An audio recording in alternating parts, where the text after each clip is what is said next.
lovely. Oh, where am I? Lowly, if we move. Hello, if we move. I am adure.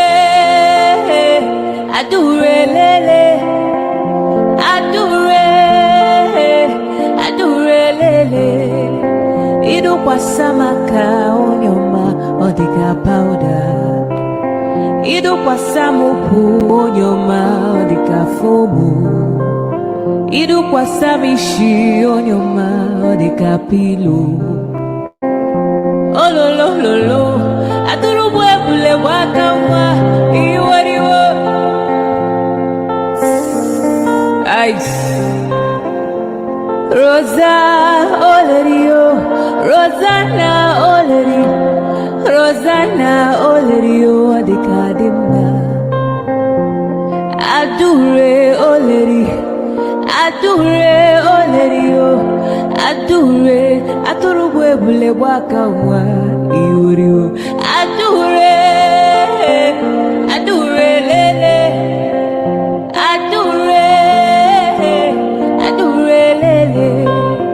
Ido kwa samaka onyoma odika powder.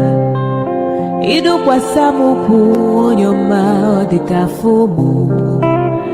Ido kwa samishi onyoma odika pilu. Oh lo lo lo lo, aturubwe bule waka. Opudelio nyekelaniyo. Olisa malugo koyene menenua. Opudelio nyekelaniyo. Chukuna malugo yobia diocha. Agaranya chogo kowe bili. Agaranya chogo kowe rienio. Owe chuku bezie chuku. Nuche chukwa busigi fegemeo. Nuche chukwa busia ifegemeo. Nifo solo ne asi alibazie. Oboye bebe agaranya muliba. Oboye wuru agaranya bibe solia. Mano agaranya mua. Oboye afiozi enipa kwa. Agaranya chogo kowe bili. Agaranya chogo kowe rienio. Oboye chikubezio lisa.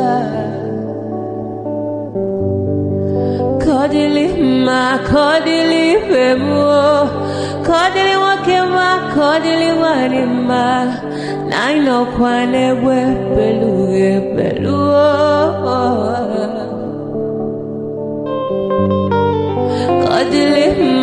Kodili bemo. Kodili kemo, kodili heyo. Ibedwe me wane. Nikadie zibo hewa.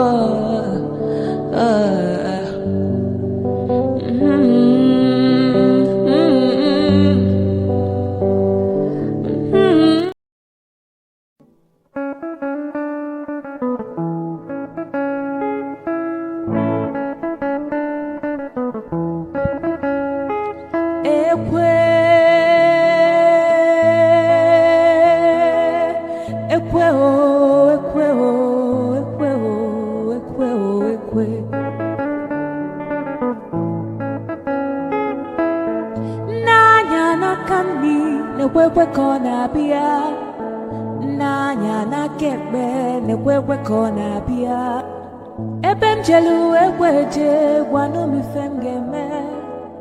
Omo watanu gwanu mi femgeme. Ejim gugwo.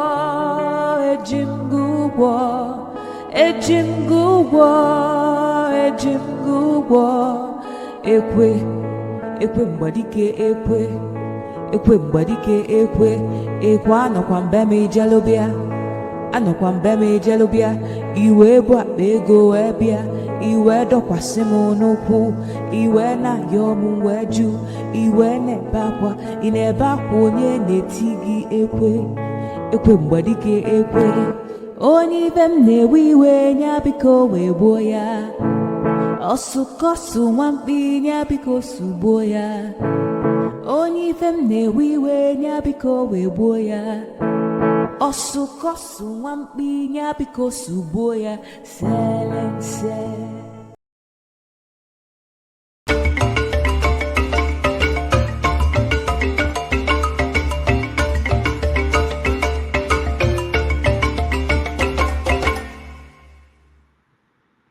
Hello, welcome to a special edition of 90 Minutes Africa. My name is Rudolph Okonkwo, and we're coming to you live from New York City.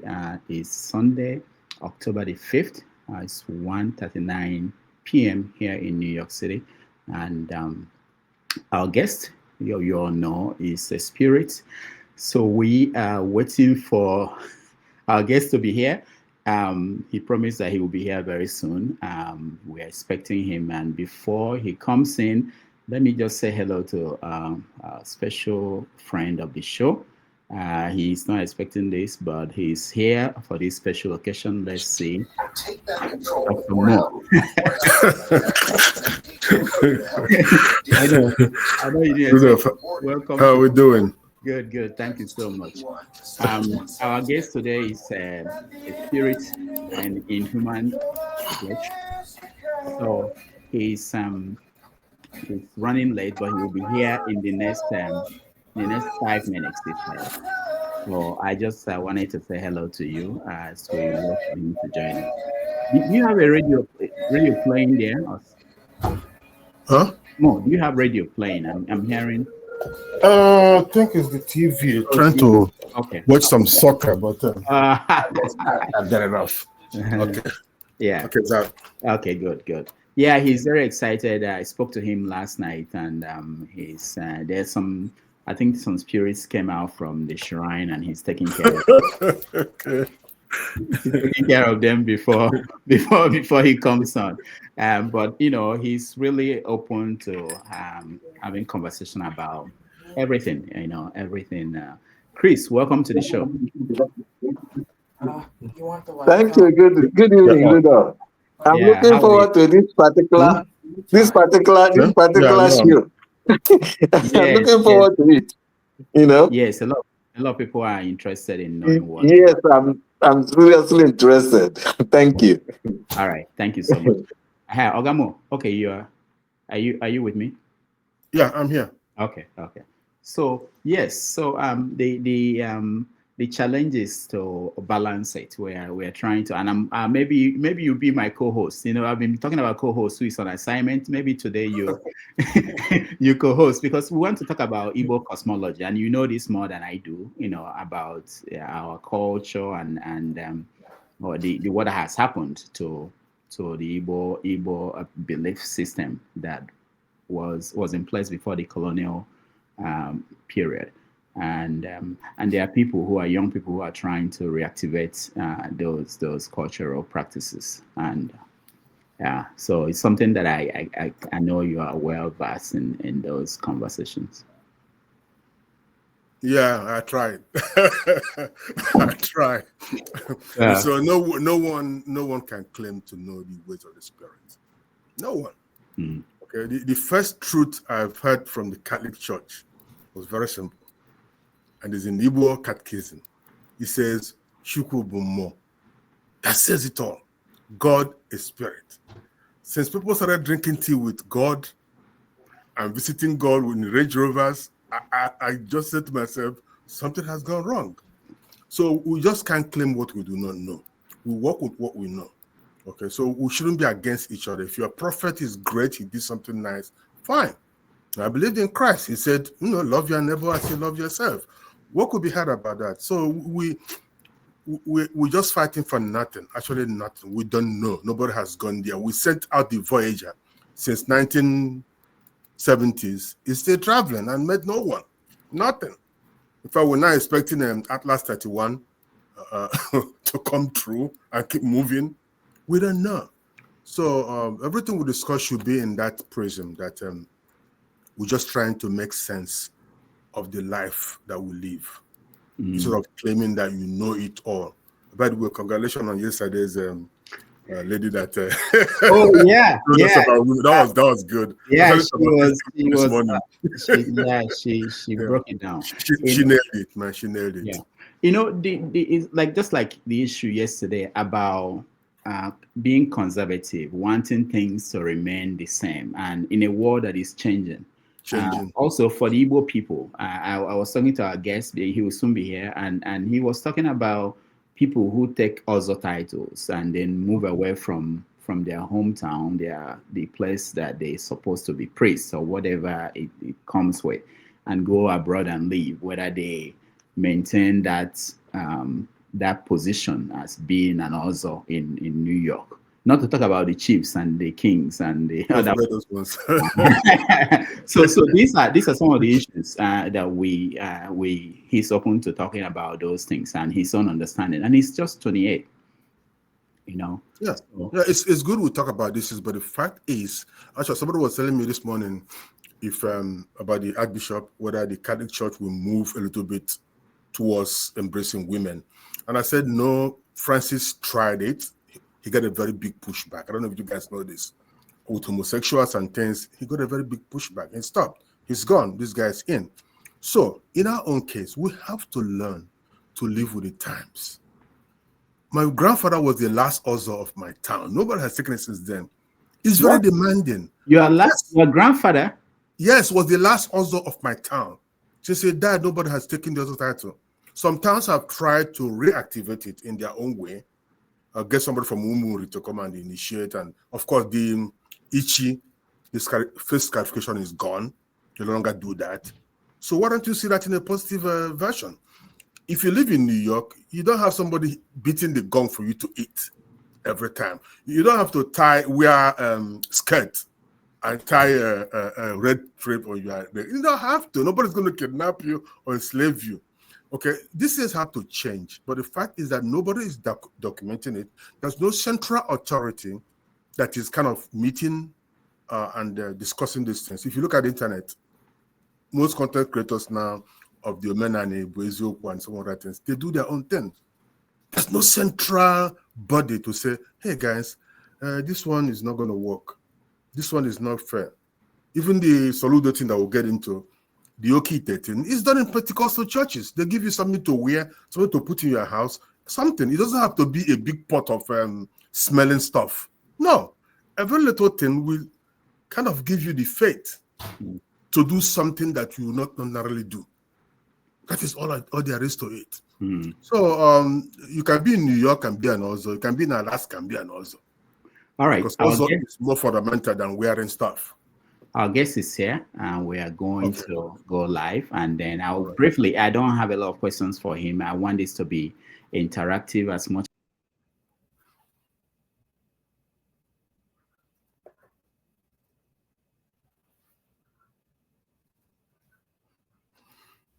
We all are looking forward to. So let me bring him in, and we will begin the conversation.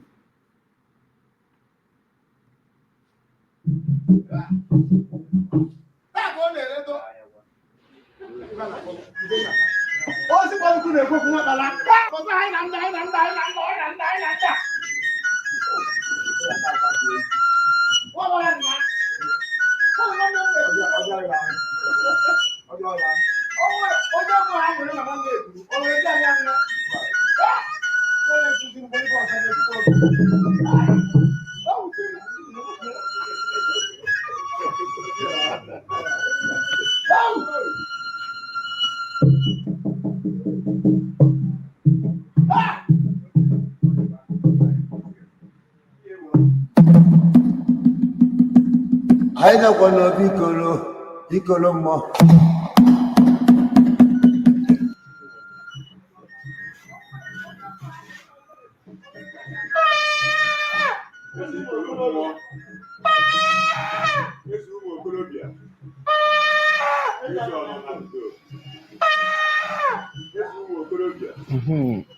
Daalụ nụ. Afa m bụ Nze Tobe Osigwe, eze ụmụ okolobịa, eze ikolo mmụọ. Daalụ nụ.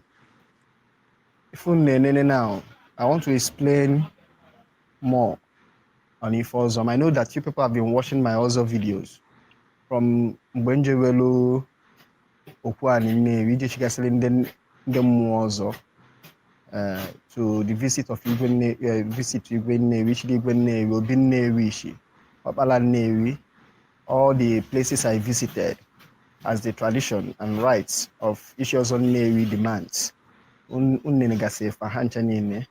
So we are coming almost to the end of the whole program. This, if I know now, the main issues of proper, which I have done, is just can cover in a way that those who want to learn more about Igbo culture will understand. Dalo, thank you. This also initiation ceremony is not a very big event. The big event in Ishiozo is Isin Nyozo. That's the last procedure. I've not gotten to that one. Now. It might take me months. Isin Nyozo Makana Akwado, all Nukumeme. That's the meaning of that Igbo adage. Adage Ahapeba Nichiozo, Joeba Nalo, Makeba Nichiozo, Isin Nyozo, all Nukumeme. Eba Nichiozo Hani Okufu. This is in Nyozo. Nyozo is a very big event.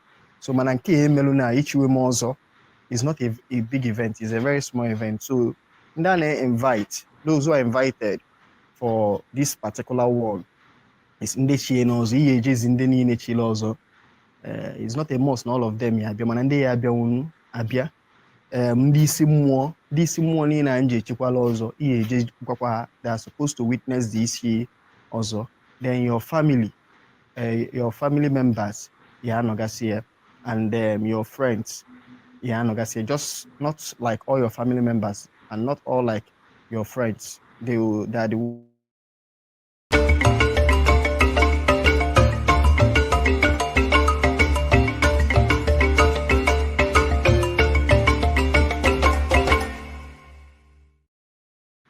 All right, welcome everybody. Thank you so much for joining us on this special edition of 90 Minutes Africa.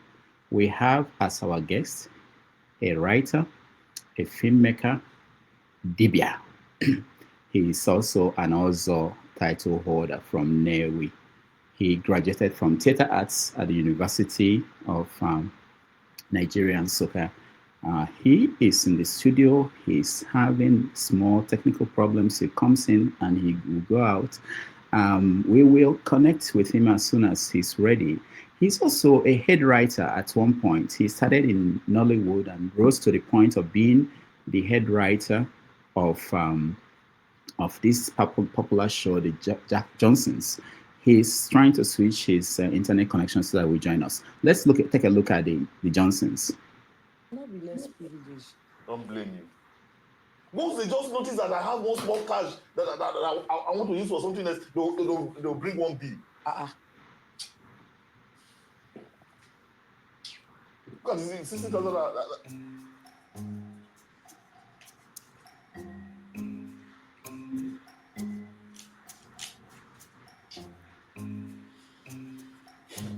Wow. This is what I can afford. That's 50,000 naira. I know if you take my hand, touch this money not go reach me by anything. I beg your pardon. Lucky, by the time I buy meat and one bag of rice, this money don't finish with that now. You see? No, you see? That is where the problem is. Must you buy rice? Must you buy meat? Hey! Yes. You say waiting? Yes. Okay, assuming you insist on rice, that we must be eating rice, since we are now birds. Must you buy one bag of rice? Oh, they're trying to give you half a bag or a quarter. I know some families who buy all these cups. You know, they measure it like 5 cups, 10 cups.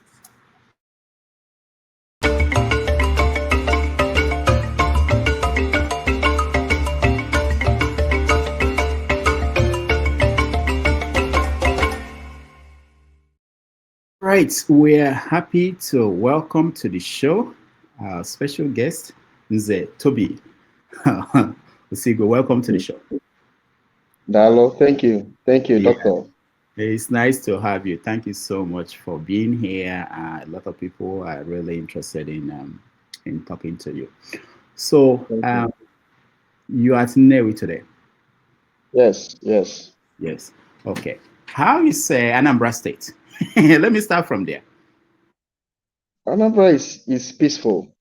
Anambra is peaceful for those that want peace. You know, there shall be peace for those that want peace. So I believe that Anambra is relatively peaceful for those that want peace. So it's at my own end. I can only talk about Nnewi because a certain old man was asked about his family. He said they are fine when he left. He cannot talk right now. So I can only speak for Nnewi. Nnewi is relatively peaceful. What about the upcoming election for governor? How is that playing out in the state? Well, I think there is no tension. There is no tension because it appears the current governor might be the only contender. Other parties, I don't think, from the look of things, it appears he doesn't have strong contenders that will make him G3. So I just like a layman or someone that is just observing from a distance, this is what I can tell, that it appears that he is likely going to coast home to victory because you do not have strong contenders that can give him sleepless night, or the people will say, okay, I think this person is a better choice to the current governor. Mm. I know that the president was in the southeast last week. Did you watch the visit? How was he received? I think it was Imo State. It was Imo State. So definitely, even if Imo State is on fire and the president decides to come, there is airport in Owerri. For example, some people were asking why the president didn't turn up in Abia State, but there is no direct airport in Abia State. So it means if the president wants to go to Abia State, he has to stop at Owerri and take a long journey, which might be some security risk, and pass through the dangerous Okigwe zone and several other areas. There might be security flashpoints. So I think that's one of the reasons left for me to say, okay, this is why he didn't go to Abia State. So for Imo State has an airport in Owerri, in the heart of at the outskirts of the capital. So he can just quickly dash into Owerri and commission, do his event, and the security will be tight. So I don't think anything significant. I don't see anything significant with the visit. Is a normal visit. I don't see how it's increased or decreased anything. News reports from last week were saying things like that the Southeast is becoming calm since recent events around they mentioned Simon Eber's sentencing in Finland. They talked about Yahoo the Yahoo the, I forgot the name, that whether he was arrested or not, but that things are coming down in the South. You mean Gentle Yahoo? Gentle the Yahoo, yeah. Gentle the Yahoo, yeah. So is it true? Are things coming down in the Southeast? I think many Igbos are beginning to see, should I say, in fact, especially the communities that have been subjugated by these terrorists who are disguised as Biafran agitators. They're already tired of the whole thing. So some of them are beginning to see how they will rid their communities of these terrorist elements who are masquerading as Biafran agitators. So any news of the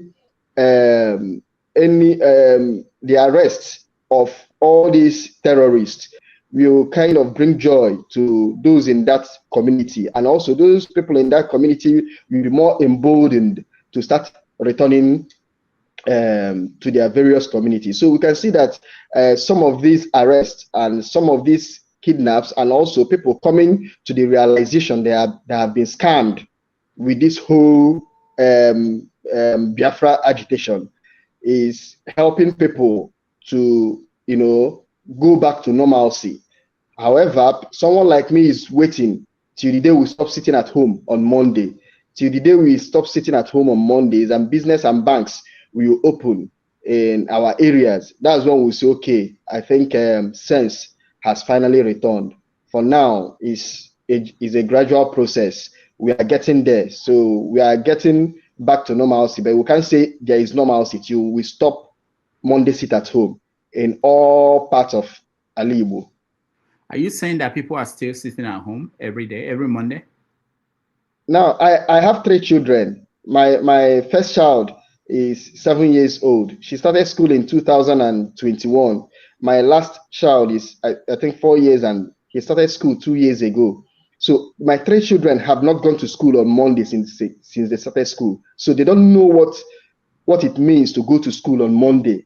So you can understand the extent of the damage or the psychological damage, or if I should be permitted to use electoral term, I say the level of disenfranchisement, educational disenfranchisement that is going on in Southeast, or economic disenfranchisement that is going on in Southeast. Sometime last year, or was it 2 years ago, I was in Lagos with 2 people, with 2 relatives, and it was on a Monday, and they were shocked how everywhere is bustling and people are going about their normal activities, whereas we in Southeast have become accustomed with on Monday you sit at home, you are not going anywhere, you just walk within your streets and all that, then go back inside your house. So it's still a terrible situation in respect to sit at home in Southeast.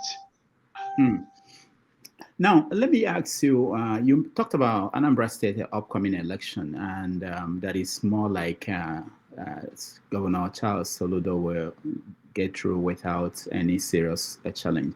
Are you saying that P2B and the Labour Party, they are no longer a factor in Anambra State? Or?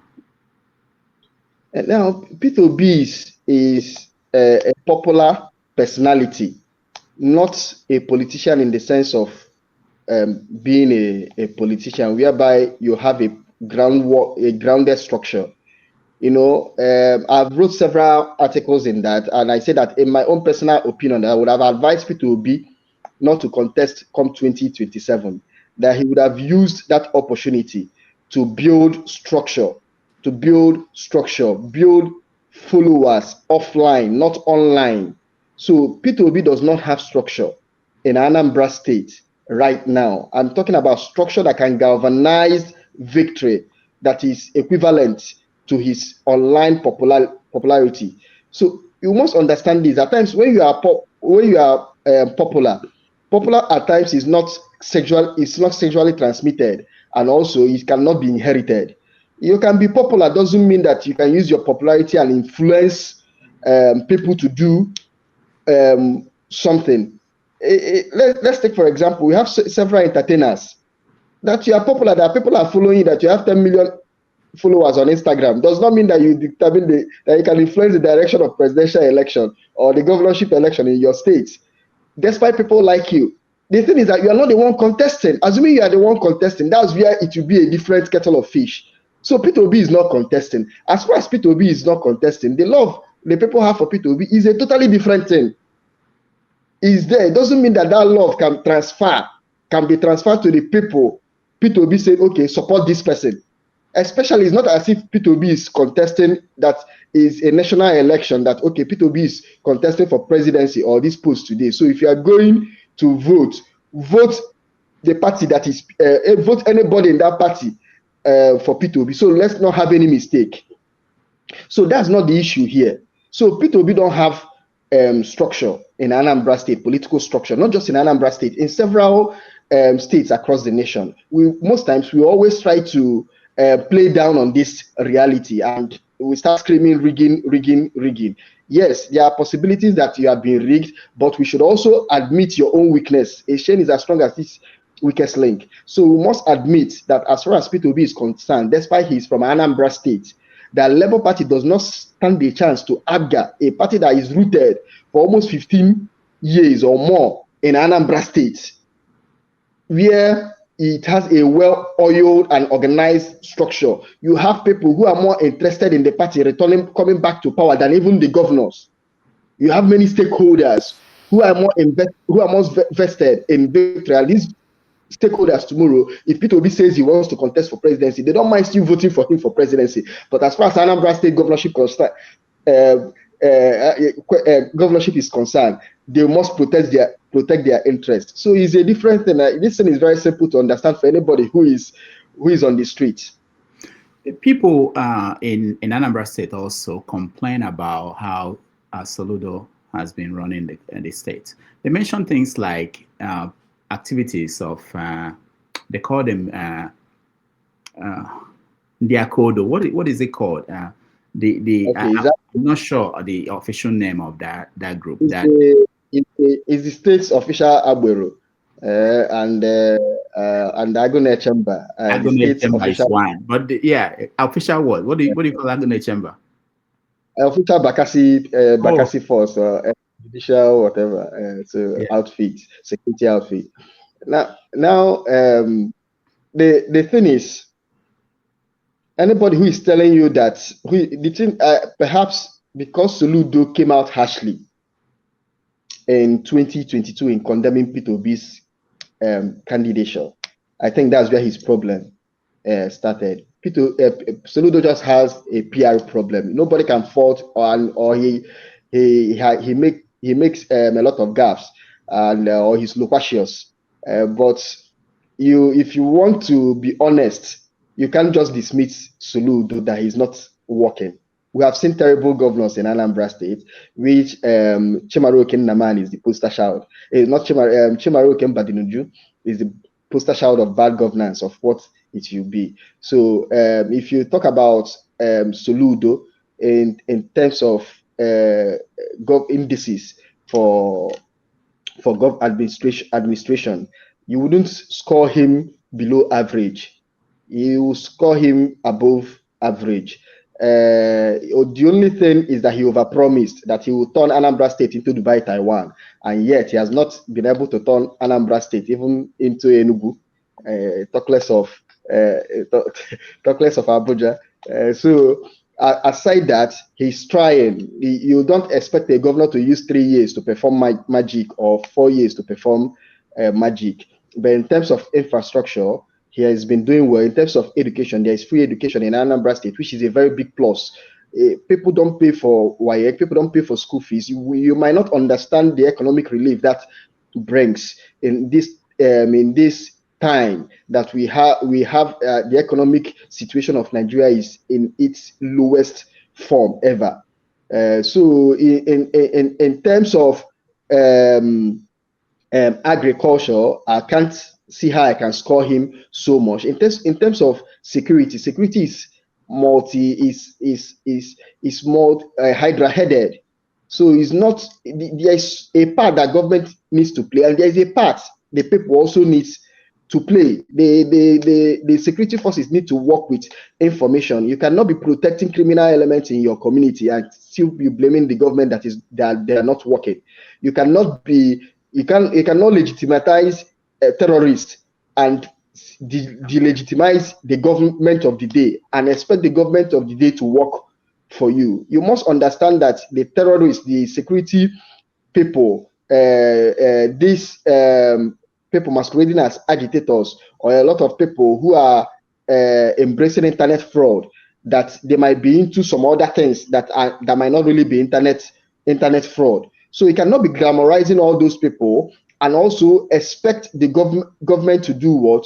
To work, because it takes two to tango. For the government to rid the society of these bad elements, you must also help the government in achieving its function and carrying out its duty. So I think this is where we, the citizen, need to rise up to the occasion and also give the government confidence. Now that people are coming out to publicly condemn the activities of these people, government forces or all these security forces are now being more emboldened to do what? To fight terrorism, or to see how they can make Anambra State more secure. Then when you talk about the Akodo boys, they are like I said, they are the Agberos, the tax collectors or unofficial or official tax collectors of the state government. You must know that in Nigeria, paying tax is something that we are not really good at. So most times they use extortionist measures to get tax from motorists and all manner of people, sellers and traders and hawkers and artisans and all that. So the Akodo people are the official, what I call them, the official Aburo boys of the government that try to get tax from the people. And at times they will be overzealous in their duties. I've also called out the state government sometime, and I asked them that it's good to you train people. If you call people if you employ people, they need some certain level of training. That's why you're a professor. That's why you're an academician.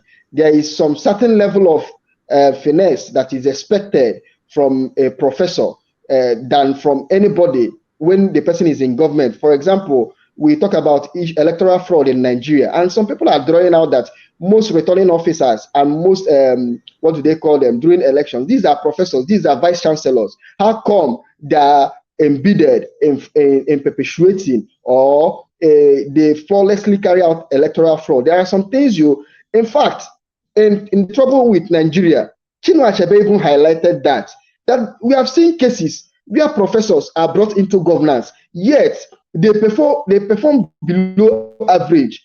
That it speaks very ill of educated people being in government. So when someone who professes himself to be a professor and is actually a professor and a professor of international repute, there should be a kind of elevation in terms of administration. So we cannot say that we have really seen that elevation in terms of administration when it comes with the current governor of Anambra State. But nevertheless, we cannot still dismiss him that he's incompetent. No, he's not. Okay. I was in Anambra State in June. I passed through the airport. I saw flyers or posters of the governor and the president when the president visited. Were you there during the visit? Did you go to see the president? Well, I don't have any business in that kind of gathering. By my virtue or by my office as a dibia, we don't just go out what we will say anyhow. We don't just stand up and go out, and also we avoid crowd. So I find it very difficult to be seen where crowd will be. Then I cannot be in any political gathering of any form. I've said it severally that if you represent a traditional institution, you should try as much as possible to disassociate yourself from traditional gathering. You must give the office you occupy some level of respect. It's almost like saying that asking the Bishop of Anglican Diocese in Nnewi if he attended such events. I believe that he will not attend such events. And in my office as an Oyenze, I believe that I'm highly above the Bishop of Nnewi Diocese or Catholic Diocese. I'm above them because their own is a foreign bishop. My own is indigenous. So I cannot be in such event. If Tinubu wants to come to Nnewi and decides to see me, he's welcome to Obiezioku, where I preside. And if the governor also wants to see me, he can extend an invitation for a private visit, or he can as well also visit me in Nnewi. I cannot say that I'm not Namiri Tolubu, ka president or the governor Biafom. Majorly we are not dalo no ka answer welcome more the president. Okay, we are going to get into the work you do and how you do it in a moment, but let's get this thing cleared. You are there in Nnewi, and you have this position that the Biafrans, I see how they fight you on your social media platforms. How are you surviving there without the fear that something might happen? Well, our people will say, that's the child that will die, will die. If you're going to die, wherever you are, death will still locate you. But it doesn't mean that you should live your life carelessly. Now, that's number one. Number two is that many people who on social media mob, they are cowards. Or some of us grew up fighting, and we know what it means to fight. And that's why most times we are telling them to slow down. Most people who are shouting Biafra, if the fight start, they will be the first to take off. I'm telling you the honest truth. So it's easy. Most people who are always gunning for fights are cowards. Any person who has seen fights will not always be quick to fight. Then anybody who doesn't like fight but know the damage, the tragic nature involved in some certain things will always speak out. Our people will say na ekwu anụghị na-egbu azị, then afọ ekwughị na-egbu okenye. I know that I may be young in age, but by the virtue of the office of being an Onyenze, I'm now an elder. So if I see something going wrong, I must speak, irrespective of the consequences or what will happen if you speak. But I believe that nothing is going to happen to me. My time has not come. Nevertheless, like I said, it doesn't mean that I'm careless with my movement or with how I live my life and all that. I'm not saying that I'm inviting anybody to come and test Ezekiel more. No, I'm not extending that kind of invitation to anybody. But nevertheless, you must have the guts, you must have the gumption to call a spade a spade. I believe that one of the things that made Winston Churchill the Prime Minister of Britain during wartime was for almost 10 years, he was telling the British people to watch out for Adolf Hitler, that he's going to make this move. Watch out for Germany, they're going to make this move.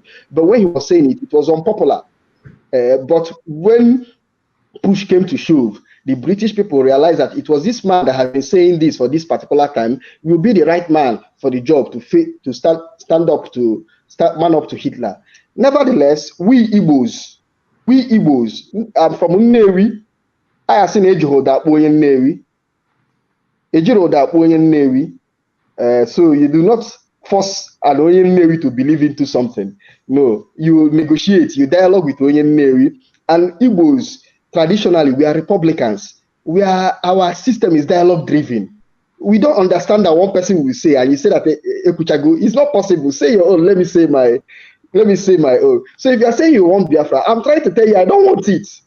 I have to say it. It needs to be on record. My position needs to be on record. Yes, in democracy, they say the majority will have their way. But what did they say? That the minority must have their say. So I must have my say. I must tell you that, no, I do not believe in this thing. So I won't use because you people are claiming to be violent in nature. And I will not say my piece. No, it's not possible. It's not possible. It's not possible. I cannot be intimidated. Now, the governor of Anambra State arrested or detained some traditional practitioners, people like Akwokoko. I don't remember their names. There was this one there was this one that was operating near Nob, UK, at the river, the stream there. What do you call him? Nze Jesus. That one is a pastor. Jesus. Yes. So what do you think about that move by the governor? It has its pros and cons, or its merits and demerits, like everything in life. It was high time they curtailed the activities of madmen parading as traditionalists. They were bringing a mockery to the tradition, which some of us cherish so much, and I proudly practice Igbo indigenous system. I was once a Christian, and I was a dutiful Christian before I became a dutiful Igbo traditionalist, Onye Odinana. So some of us know that they are making a mockery of this whole thing, and people were bastardizing it. For example, for long I've cautioned that as important as sacrificing on the road is, it's going to be a problem with the modern system because the government cannot tar the road and try to keep the road neat, and you try to dirty it in the name of making a sacrifice. You must find out a new way of doing all these things. If you talk about sacrificing in the rivers, I will tell you that water baptism is also sacrifice, the Christian people, but they have stopped going to the water. Some of them are building swimming pools. Some of them try to define their own system instead of going to the river. So a culture must evolve. You can't keep insisting that it must be done this particular way. And also, so some of the dibias we are promising quick wealth, in as much as pastors are the people are the most guilty in promising quick wealth. This is where we have problem with Soludo, because how he handled the matter, it was as if he played to the gallery to appeal to the majority of Anambra who are Christians. So if you talk about promising quick wealth in Nigeria, the people who are most guilty of it are Christians. You don't hear you can't see an Islam cleric telling you that Allah if you sow seed and all this one will happen. If you pay tithe, this one will happen. If you talk about prosperity messages and materialism, it's Christianity that sowed the seed for it in Nigeria or perhaps in Africa. We know the pulpit bandits. They are the ones that started it. So it's just that now that we are having a kind of return to Igbo consciousness and people are trying to go back, trying to trace back their roots, a lot of smart Alex, a lot of bandits who would have gone into ministry as pastors and continue with the charade have quickly returned back to Igbo tradition and harness the role of dibia and trying to promise people that if you do this one, if they do this particular okite for you, or if you do this ritual, you are going to have money. If they do this one, if you are doing Yahoo and they do this one, as in client must pay. That's all this one. So how can you be encouraging people to go into all this kind of fraudulent business activities and all that as a dibia? So these people, we are bastardizing the Igbo culture. It was as if the menace we are seeing in Christianity, that the ordinana was going to be even worse. So the government had to step in. I think it was Nwafurizu in one of his poems that said that in a society that you must shame yourself, or society will be forced to shame you.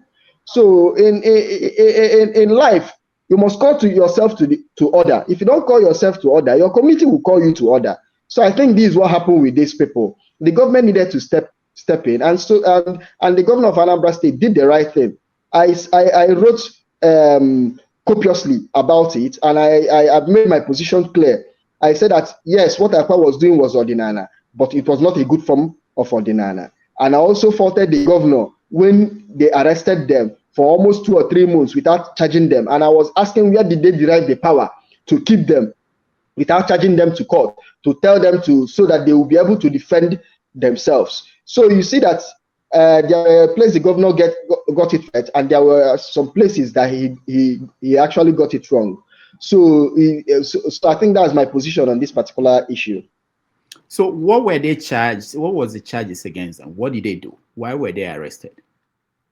To be honest, I've not. I think I read the court charges the earlier at the beginning of when the matter was still hot, but I cannot remember. I cannot be specific with the actual detail or what the crime they've been charged. They've been charged with. I know that the matter is still in Anambra State High Court. Once in a while, we'll see pictures of them being brought to court. I'm not a fan of them, so I'm not following up their issue. All I was interested was they should be allowed to have their say to defend themselves of whatever accusation or the government was leveling against them. So that was my position. So, but I'm not a fan of Akwa Kokotiwarake. I'm not a fan of Nze Jesus. I'm not a fan of Ekehit. I totally condemn what they were doing, or the way and manner they were going about practicing their own brand of ordinana. So I cannot say that I'm fully I cannot categorically say that these are the specifics of the charges leveled against them in the law courts currently. Would you like to see the governor do the same thing to some pastors who are also selling what most? No, most definitely their time is going to come. Of course, Charles Soludo today believes he's a Christian, he's a governor. Tomorrow we'll have a governor that is not a Christian. Tomorrow we'll always have a Pharaoh that does not know Joseph. The time is going to come. So the pastors own are going to come. So what Soludo did was not Kolosoisi and Hapo. Someone will come and do their follow for them. The shaving must happen. For us to bring back sanity in Nigeria, in Africa, we must caution the way and manner religion is being carried out here. And Christianity is the most guilty party as far as we are concerned. We know this truth to be self-evident. All right. I know that most of our people in the Southeast, they are abandoning Christianity and they're going back to traditional religious practices. And the question I have is, what is their reference point? Where do they, was anything written down? How do they remember what most people abandoned some 60-something years ago, more, or even 80 years ago? Where's the reference point? I can answer that question from a personal perspective. I was born into a strong Christian family. Even right now, I think I can say authoritatively that I'm the only Christian. I'm the only traditional practitioner in my immediate family right now. So if you ask me where is my own reference point, I will say if you seek, you find. If once you start, they say that once the student is ready, the master will appear. Despite that, Ordinana is not an organized religion and it doesn't have canon like Christians that have the Bible, or the Muslims that have the Quran and all that, or the Buddhists that have the Vedic, the Hindus that have the Vedic literature and all that. Our own is a bit informal, but nevertheless, once you are ready, the truth that is a spiritual truth that once the student is ready, the master will appear. So immediately I became ready and started asking questions. You started seeing people that will lead you into the right direction. You start seeing that their materials exist, that some people are writing books, just like me that is on Facebook, writing about Ordinana. So there is always there for you. There is always places for you to learn, to grasp, to glimpse this knowledge from either from people or from a book, or even even daily, what our people will call night class. Night class happens. How did our ancestors, who were great dibias, how did they know the leaves that we are going to cure a particular sickness? It was spiritual masters that were teaching them in the dead of the night, telling them that this particular leaf will cure this. This is how you are going to cook it for this certain hour, mix it with this particular distance, and it will cure this particular disease. So these spiritual teachers are still there. That's what we call Agbo. So we cannot be asking how are they learning, whereas we have Agbo. What is now the essence of Agbo? Agbo means endlessness. Other Agbo, once you are ready, it will start teaching you. It will turn up and teach. So Agbo is like, is it like the Holy Spirit? Some people define Agbo as Holy Spirit, but I think is a minute definition. Agbo is not like Holy Spirit. I define Agbo as nature. Agbo is nature. So, but if I want to bring it down at our level, I'll say Agbo is nature as explained to the Igbo people. Nature is teaching everybody, wherever you are in this world. Nature is teaching your culture, how you should approach it, how you should live, how you should survive. That's what is Agbo. So our ancestors condensed this system into what we now call as what? Agbo. So you now see that some people have been taught how to heal bones, and they have Agbo that help them to heal bone. Some people have condensed this system into Agbo, Agbonka, or that's Agbo of how to make tools and hoes and farming implements. They now have Agbonka. You have Agbo Afa. You see people that have condensed Agbo on the tool of prophecy, on revelation, on how things we are done in the past, or how things should be done in the future. So Agbo is nature as condensed by the Igbo people on how it can be used, on how life should be lived. Okay. We're going to get into details about, but I want to know, how did you meet your own transfiguration? How did you transform? How did you move from being a Christian to being a traditionalist, a dibia? What happened? What's the process like? Did you have epiphany or? Simple. I used to give this simple analogy that Christianity is like secondary school. Some people, once they are done with secondary school, they will go about with their life. They don't want to further.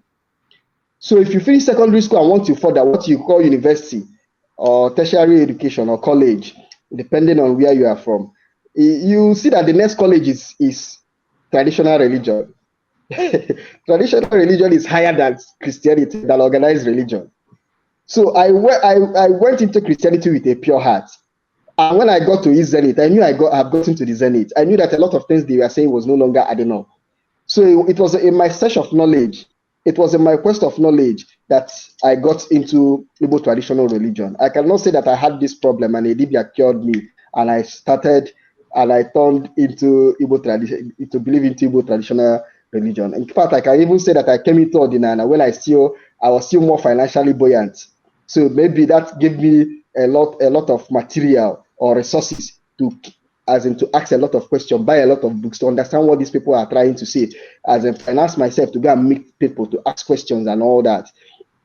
So once you are in search of truth, even you, Rudolph, the day you are in search of truth, you see that Christianity have a lot of answers they cannot provide to you as an Igbo person. And what's your next point of? Even Achebe got to that point.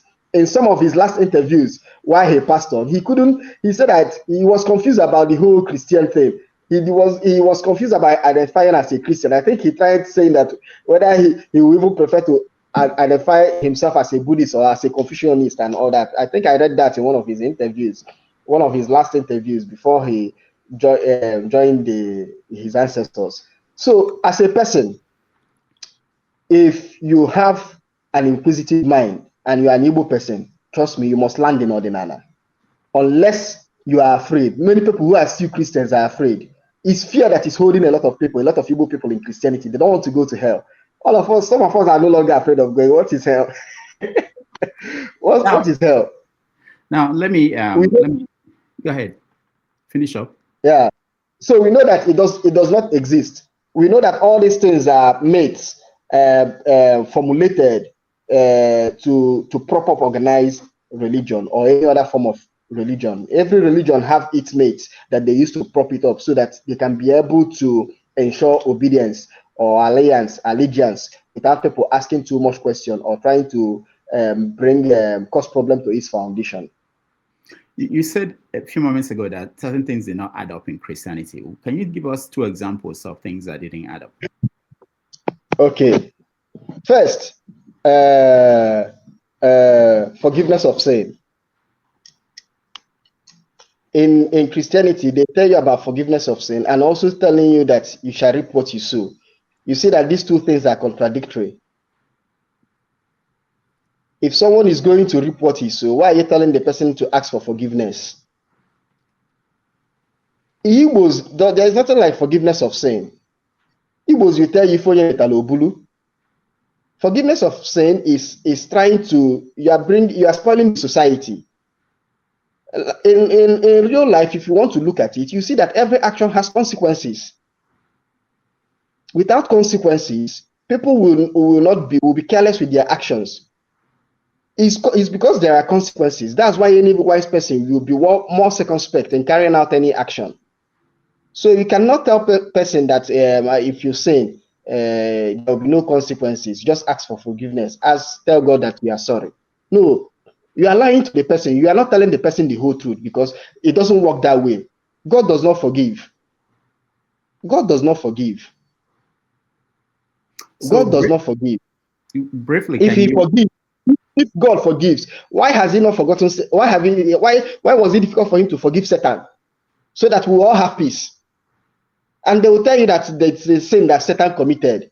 If he cannot forgive Satan that was with him in heaven, is it you that he will forgive? If he does not forgive Satan, who was in his inner cabinet, a strong cabinet member, in his cabal, is it you that he will forgive? So there is nothing like forgiveness of sin. We must be frank. So if someone commits an offense, he goes to law court, the judge will tell the person, if you say that the offense is minor, we can understand it, that this is a first-time offender. This is logical. So you see a lot of illogicality in Christianity. See what Christianity does, and it's not just Christianity. They say the truth, and they use lies to cover up the truth. And that's what organized religion does. Because if they tell you the truth will set you free. But they don't want you to be free. They want you to keep coming back every day. That's why I say that church is a school that you can never graduate from. They will never want you to graduate. So they tell you the truth, and they pack that truth with lie again. So you keep coming back. Truth sets free. If you tell someone the truth, the person doesn't need you again. The person will go out to go and practice it. The person will go out to go and practice it. For example, when I was a Christian, I was conflicted about the whole tithe stuff. I had to study the Bible by myself before I realized that the whole tithe thing is not how they were presenting it. And even when I talk about Christianity, I'm always specific. I say Christianity, even as practiced in Africa or is in Nigeria, is more terrible. There is a very big dissonance between Christianity, what is in the Bible, and some of the what we see we practice in Nigeria here as Christianity.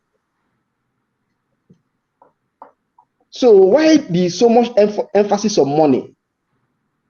The Bible did not emphasize the money. How can Jesus, the Christianity told you that Jesus died poor for you to be rich? That is a lie. That's another contradiction. If Jesus died poor, some Christians will say that the issue is not about the preaching or the teaching, but the practice, how people are practicing that. I think that they might say that you are mixing it up. There will always be, just like in traditional practice, religion, you mention people like Akwakuko who are not doing it the right way according to you. And there are Christians also who will say that there are some pastors who are not doing it the right way. Yes, is right.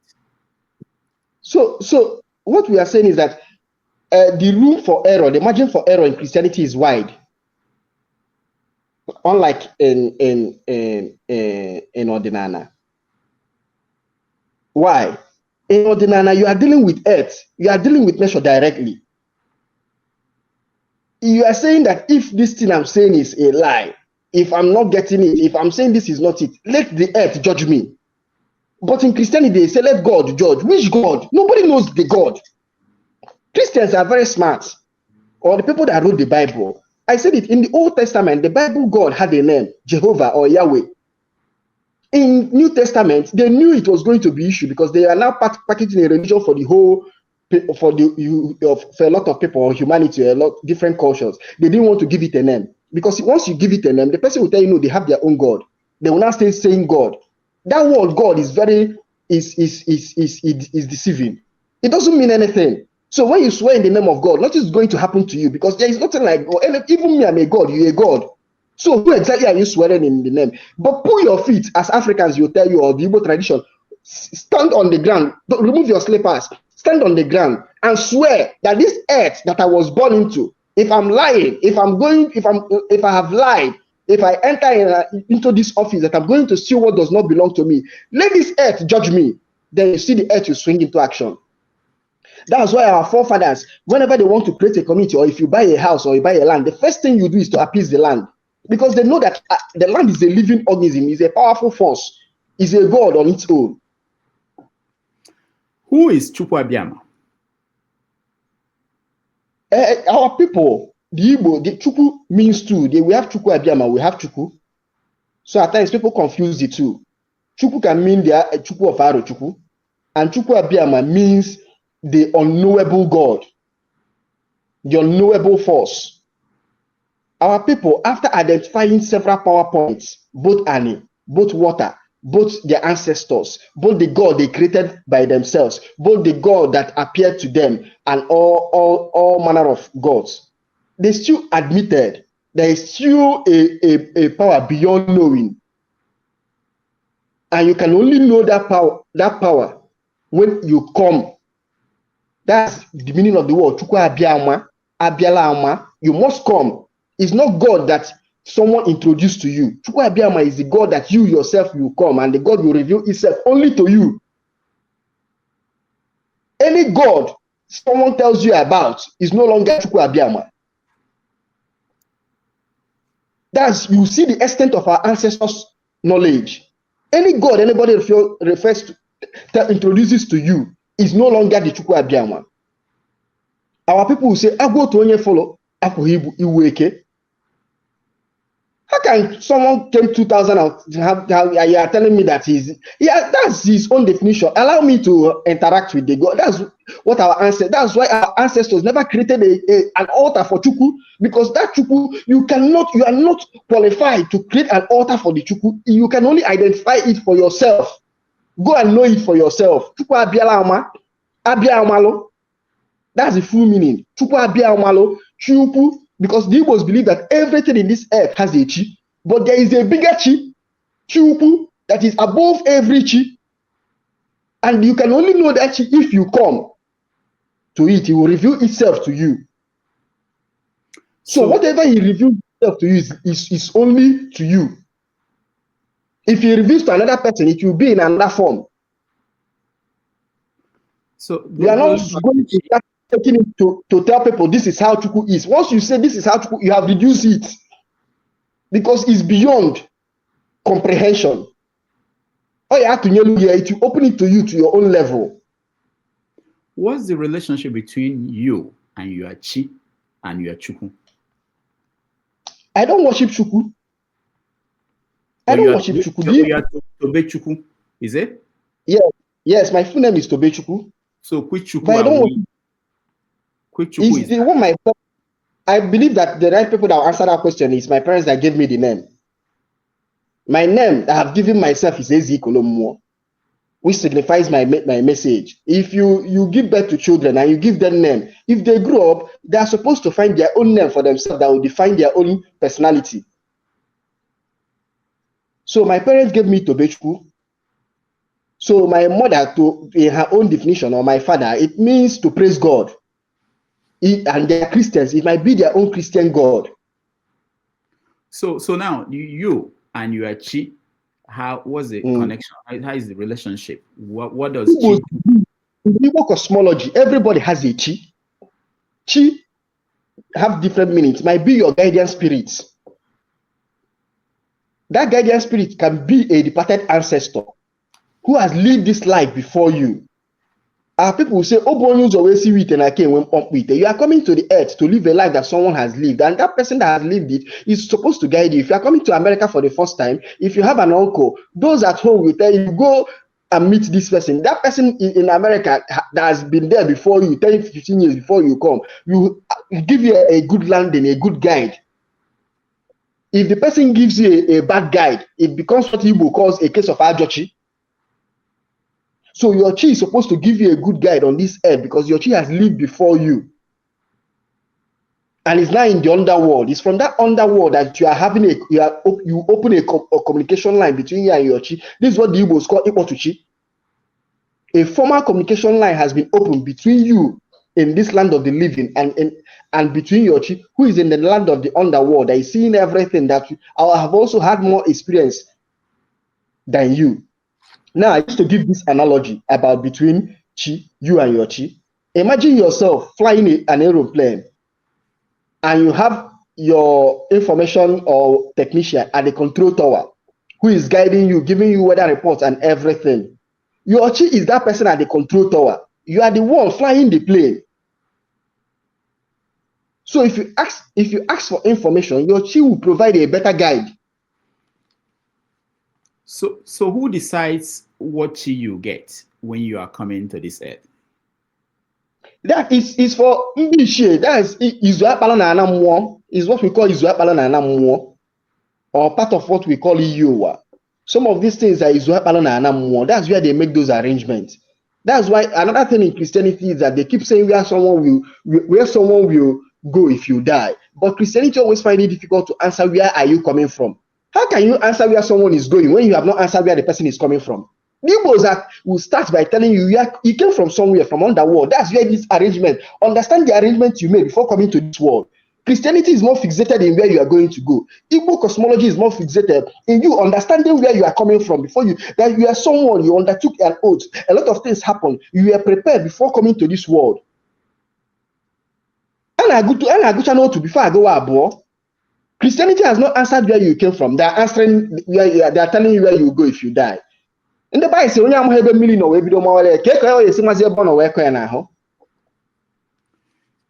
can you fire your chi and request for another one? But I think we have answered that question. Blue shoes or what also? They have answered it philosophically for you. Blue shoes or what also? So you are stuck. You are stuck yes. with what you have. Yes. If you have Ajochi, you are stuck with it. You can't change it. So how does punishment now works? How, at the end, how do you get reward and punished if you didn't do well? It's not your fault. It's the fault of the chief, which goes back to what. It's like I told you, I gave you an analogy of someone in control tower. The person on control tower, does it force the person on the plane on how to drive the plane? It's just to give you information. That's what she does. Your chi is not going to be held responsible with whatever you do, because your chi is to pass information for you. Ask me a question. It's just like if you have a lawyer. Your lawyer is like your advisor, your legal advisor. He's not going, if you are guilty, he's not going to go to prison with you. He's not going to the prison with you. All right. There are so many things to talk about. But before we go to the work you do other than this, I want to talk about reincarnation.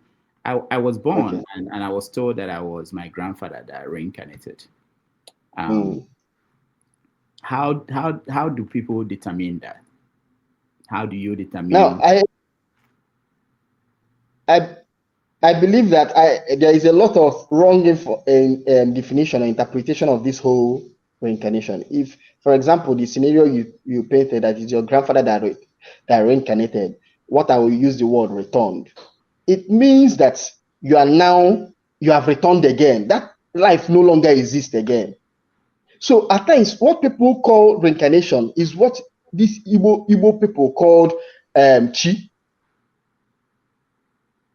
At times, someone's chi is who they are saying that he has returned. No, once you return, that life you lived before no longer exists. Yeah, that stage of grandfather has ended. But there is now another explanation. If they are saying that he has returned, it means that the person has come back to continue with this life, because people believe that you do not come to this world only but once. This is what we need to understand first, basically, in Igbo belief of reincarnation. Igbos will tell you, Owamo wasa. So you do not just come to this world only but once. Have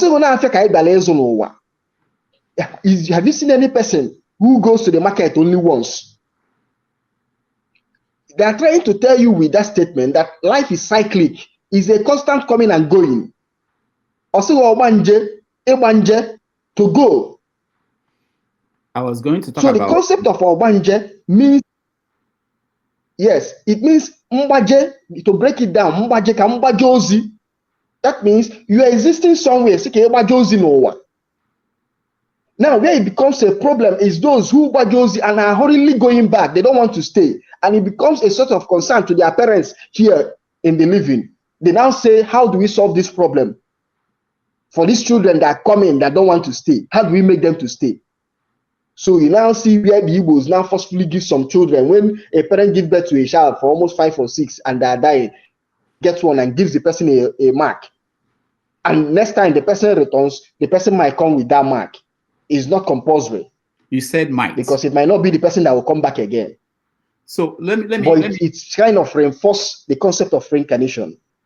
Hold on there. Let me just ask you this. In science, what science has come up with in trying to understand the concept of Abiku or Banje, people dying and coming back, is that it's just sickle cell. That you have SS in the family. You have maybe one parent is AS, another one is AS, and you have children who are SS and they die before they are 15. That's what the Igbo people now call Obanje. How do you answer to that? Because now we don't have so much Obanjes anymore, because you are talking about people now check their genotype before they get married. So you don't have people dying, kids dying young the way they were dying at that period.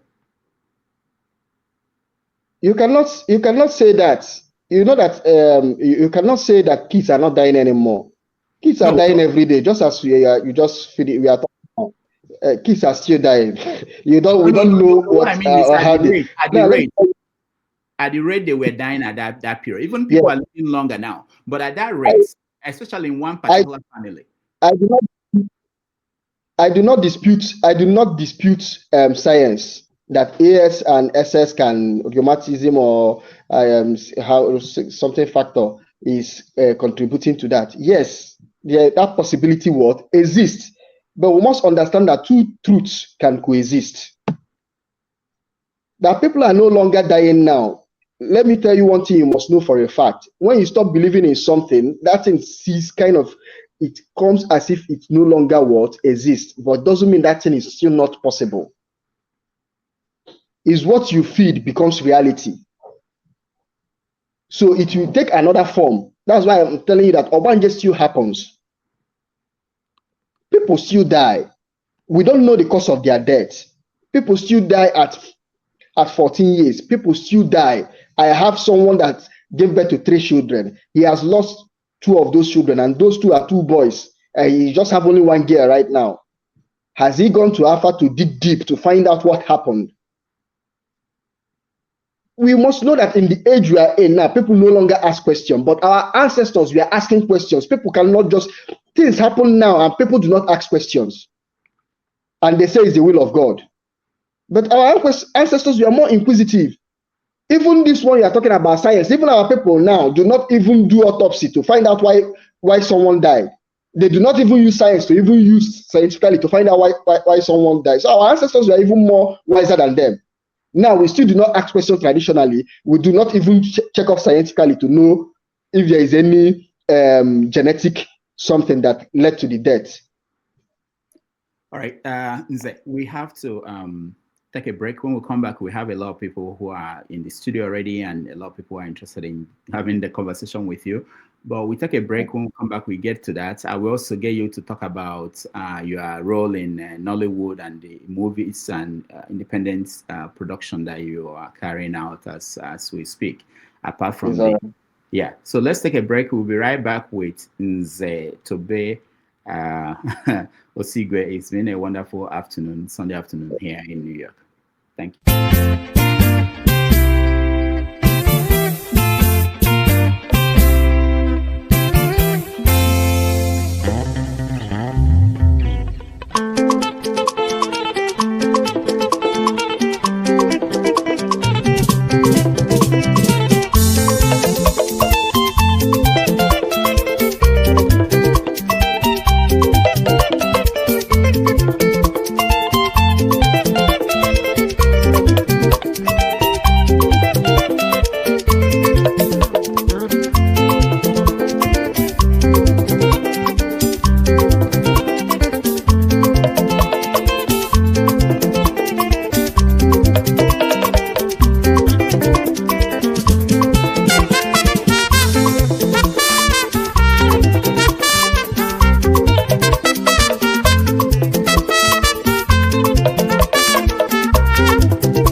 All right, welcome back. Thank you so much for being with us. We've been having a conversation with Nze Tobe Osigwe, who is a writer, a filmmaker, as well as dibia. He has been in Nollywood, writing movies, so many of them, and TV programs. One of them is the popular The Johnsons. Let's take a look. How do less privileged families feed? Hey, okay, but we'll not be less privileged now. Really? We'll not be less privileged. Don't blame you. Once they just notice that I have one small cash that I want to use for something else, they'll bring one bill. Look at this, 60,000.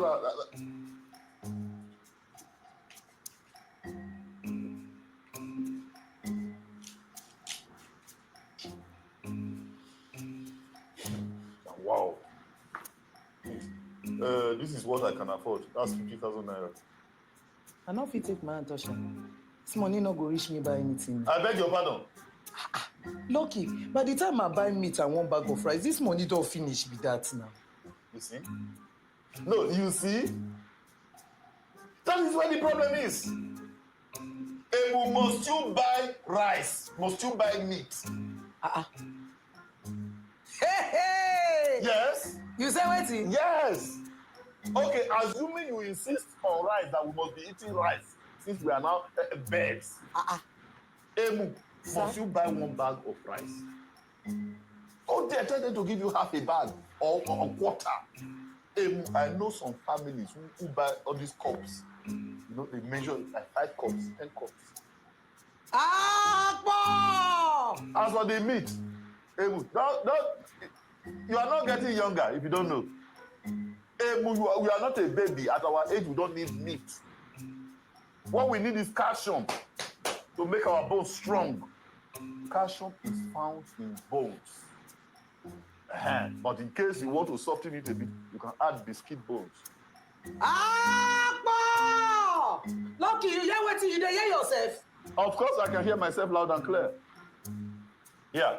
Look, you know it's make it not be like saying you poor because of you. To look it is doctor. Just make the money 100,000, make a manager, my beg. It is 50,000 naira or nothing. Good morning. Just for work. What are you doing? Why are you scooping your food into a liner?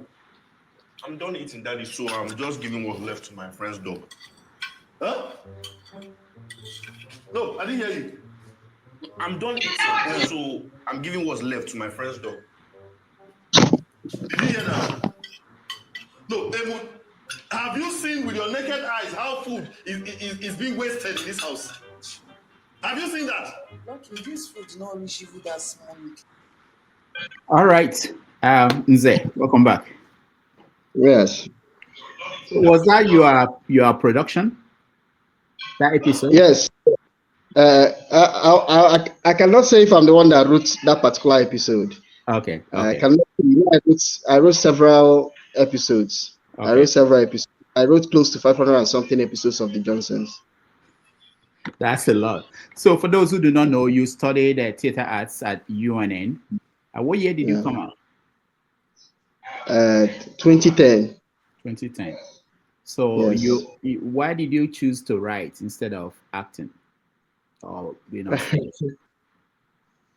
Well, I think my natural disposition is bent towards writing. In life, you must understand where you've been called and stick to it. So I realized that while I'm a good actor, that perhaps that writing works best for me. So I situated myself with writing, and we have been going from it. No regret for now. I know you are into independent production now. A lot of people Yes. abroad watch Nollywood. I'm talking about Africans who were born abroad, Africans from the Mm. Caribbean, Africans from America, and the rest of the world, and they have an image of of Africa because of what works that you people like you do. Um, Mm. what do you think that can you tell me one thing that changed in the last 10 years in Nollywood? I'm not so familiar with what goes on in Nollywood. Now we have what we call new Nollywood and the old Nollywood. Mostly, the old Nollywood has taken new form and is best represented or shown in YouTube films on YouTube. Then new Nollywood kind of tilt towards cinema, the Nigerian cinema culture, or the streaming platforms like the Netflix and the Showmax and Prime Video or Secure TV and all these big streaming platforms and all that. That's where you see a more. They are trying to see if they can have a more serious storytelling for that will represent the Nigerian culture. But at times, it as if it's also not a true reflection of the Nigerian culture. So we have the new Nollywood, like I said, and we have the old Nollywood. Filmmaking or writing is about storytelling. Is about storytelling. So I can't tell people how to tell their stories. If you watch my own films, it means I'm trying to tell you my own stories. So is with time you start saying, okay, I like the work of this particular filmmaker. Right now, I've gone into independent filmmaking, and I believe that in the next 5 or 6 years, people can judge the works of Ikolomo Media and say, okay, I think we like his own form or their own form of storytelling. Everybody is trying to tell a particular story without knowing. I think that's one of the mistakes of some of our filmmakers in Nollywood. They do not know that they are passing a message without knowing, because filmmaking is an entertainment, passing a message through entertainment without in a subtle form. So I believe that with time, with the consciousness that is coming up, people, our filmmakers, will be more careful in the messages that are putting out there.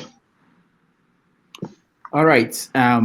At this point, I will bring in our people. They can't wait to join us in the conversation. Let me start with you, Chris. Chris, welcome to the show. We are talking to Nze Tobe Osigwe, who is a writer, filmmaker, and dibia.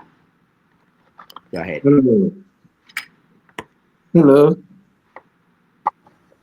Hello. I don't know if can you hear me? Okay. Yeah, we can hear you. Go ahead. Okay. Hello, Chris. Okay. Yeah. Okay. Nze. I don't know. It's proper Nze. Okay. Because I told him Mama Nze ndị nke akara ihe niile ka ọ bụ Nze ndị nke ihe elu ha aka na-ebu. But the reason why I'm asking is I want to ask you the question, I like your presentation today, especially on Igbo religion.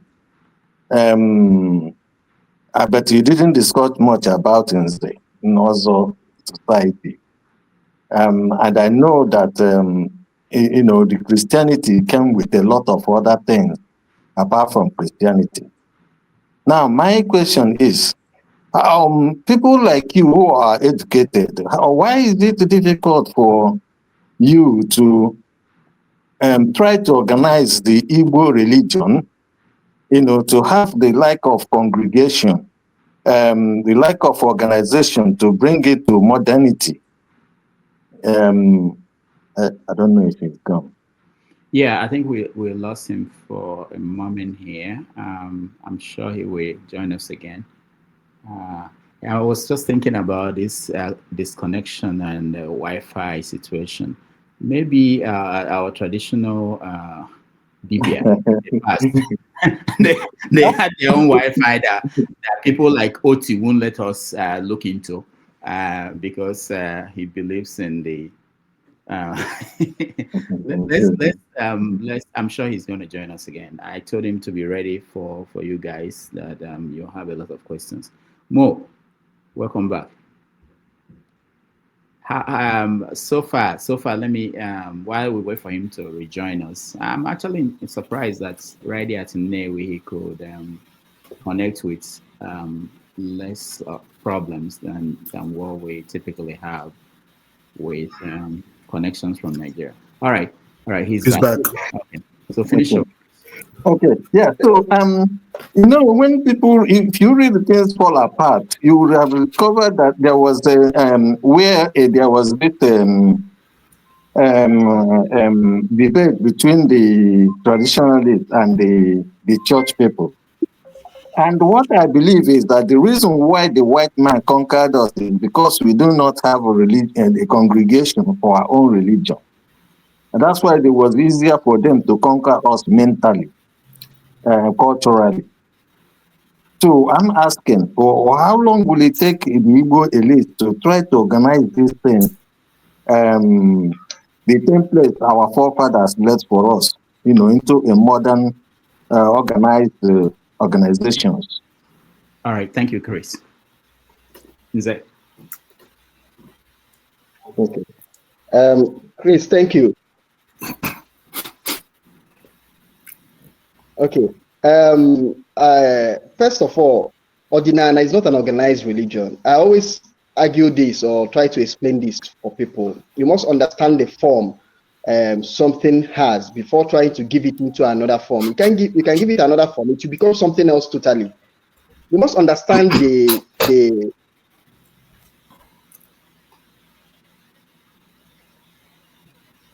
was created to exploit. Organized religion is like capitalism. It was created to exploit. It was created to enslave. Now, the Igbo traditional religion was not created that way. It's a family thing. Why our ancestors were conquered is not because they were not primarily organized. It was because they were not educationally advanced. They were conquered with guns. Whoever has the biggest gun has the biggest God. This is how the world works. The world of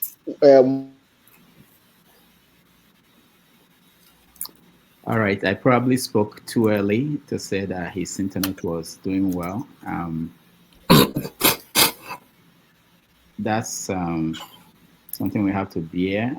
And as we had yesterday, I think, if we have a $3 trillion economy without internet that works, I'll have issues with that. My apologies. The other time, Dr. Damages was talking about that my Wi-Fi is.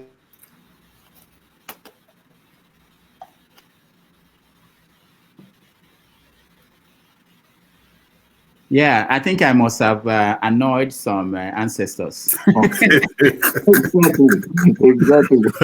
When I knocked them for not coming up with Wi-Fi before some Europeans or Americans. Yeah. Can you hear us?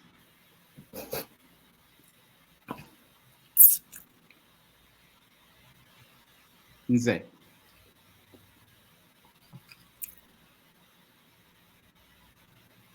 All right. Hello, can you hear me? Yes, go ahead. Hello? Yeah, go ahead. Yeah.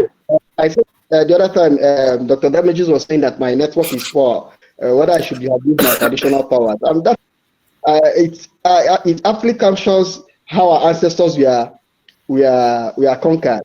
You cannot be using analog system to confront a digital age. right? And that's where the role of education. If you're talking about Igbo elite, that's why I have a problem with some people who are talking about return to tradition now, and you are not laying emphasis on education. What we need is educational revolution. The ways of our ancestors or ordinana is our family. The ways our ancestors did things, it is more of values, ethics. Now, science is a total kettle of fish. Abu cannot take the place of science unless if you understand how you can sync metaphysics to physics. Unless you know how to sync it, which is possible. That's why in one of my teachings I talked about upgrading your Abu. But before you do that, you must have gone to modern school. You must understand where the world is going right now. AI is modern Abu. Because our people always talk about Abu as if Abu is peculiar to them. All this Albert Einstein, we are Abu possessed beings. So our ancestors, their Abu was not upgraded. So the people who had a more upgraded Abu conquered them. So if you are talking about Igbo elites trying to organize Ordinana, we are doing mistake again. Ordinana is not an organized religion. What we should be talking about Igbo elites is how are we going to make these people place emphasis on education. Education that will bet the right form of technology. Now, if that education comes, what will be our value system? This is where Ordinana comes in. Let's use our traditional value system.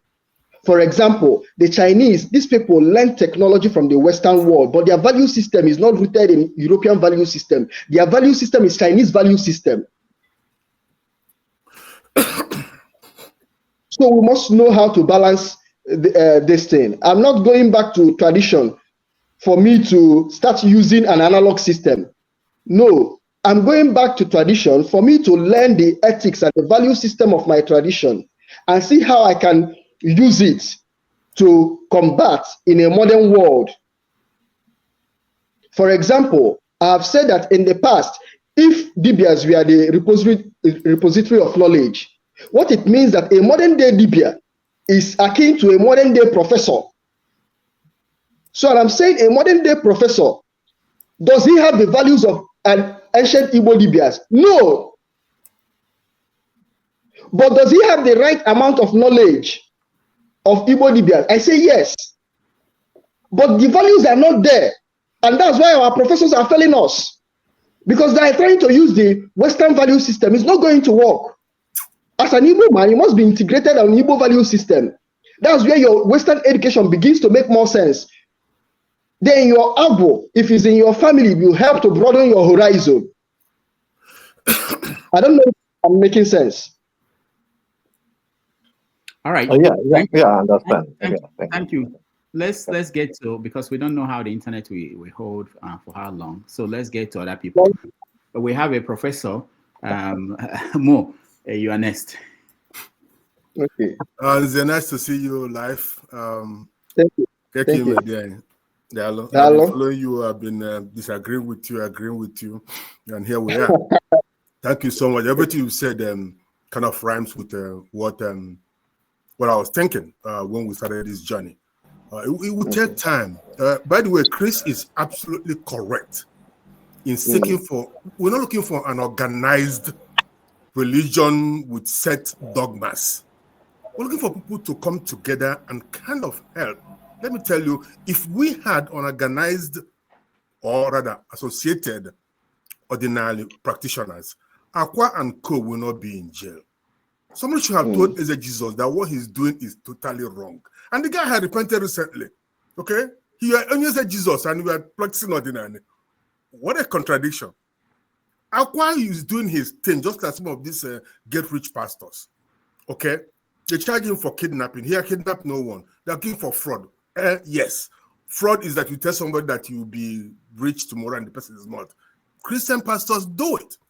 So the thing is we need to give teeth to this ordinary movement. And for those of us who don't know, let me mention this, Rudolph. Professor Fulezi was buried last week. Yes, he died.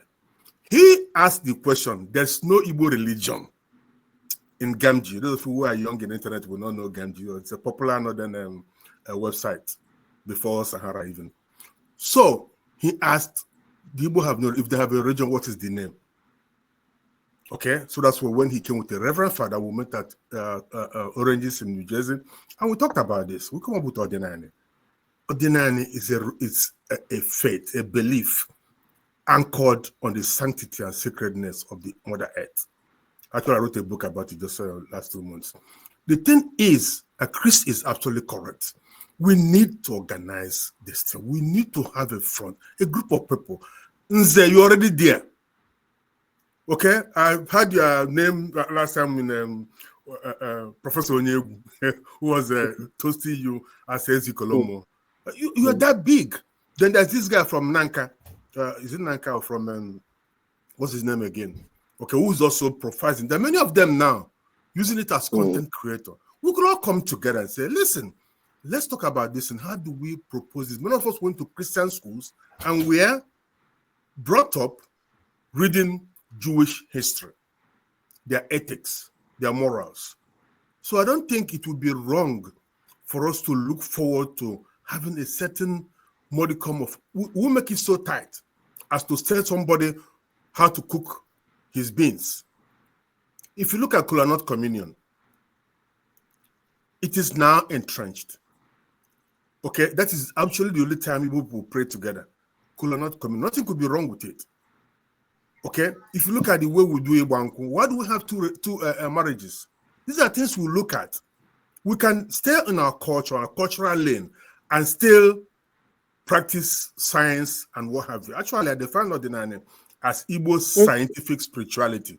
So what I'm telling you in effect is this. Let's not dismiss what Chris said by the explanation you gave. I like it, but we can do better. This is a new age. Prof, let me say something here. Professor Anenesh Kume says something instructive, and it's true. He said that the only way you can understand Ordinana is by practicing Ordinana. If you are practicing Ordinana, that's when you understand why I'm telling that you cannot organize Ordinani. For example, right now, I'm from Unnewi. I'm staying in Unnewi. We are in Asala. We are in a traditional period of Asala, 24 days period. We are mourning. It's a 24 days period of mourning, and this is only peculiar to Nnewi people. So there are certain things I cannot do within this period. For example, even the traditional items, I cannot do it. Now, will I now organize a system and tell people that they should not throw Nzu on so period, whereas in Nnobi it is not so. In Oka it is not so. They are not worshiping Edo with me. You must understand that Christianity has a central whatever this thing that they call God. Ordinana is not so. That's why I say it's how it is done. What I'm practicing Ordinana, but in actual sense, I always tell people what I'm practicing is Ordinana Nnewi. How it is done in Nnewi, how my own ancestors relate to their own forces, and my forces and your own forces are not the same. Now, what you are saying is more political. And this is where I want those Igbos who are intelligent to come in, because I keep hampering on Igbos who are intelligent, understand Igbo traditional religion, so that you can be able to make this kind of fix or changes you are demanding for. And there's where politics come in. Our people, or those who have traditional bent, must understand the need to get into politics. Is when you start getting into politics, that's when you bring this organization you talk of. I'll give you an example. How do you explain that my child is in private school today, not in a missionary school, private school, and it's still the same in public school? Now, my child is being given an assignment.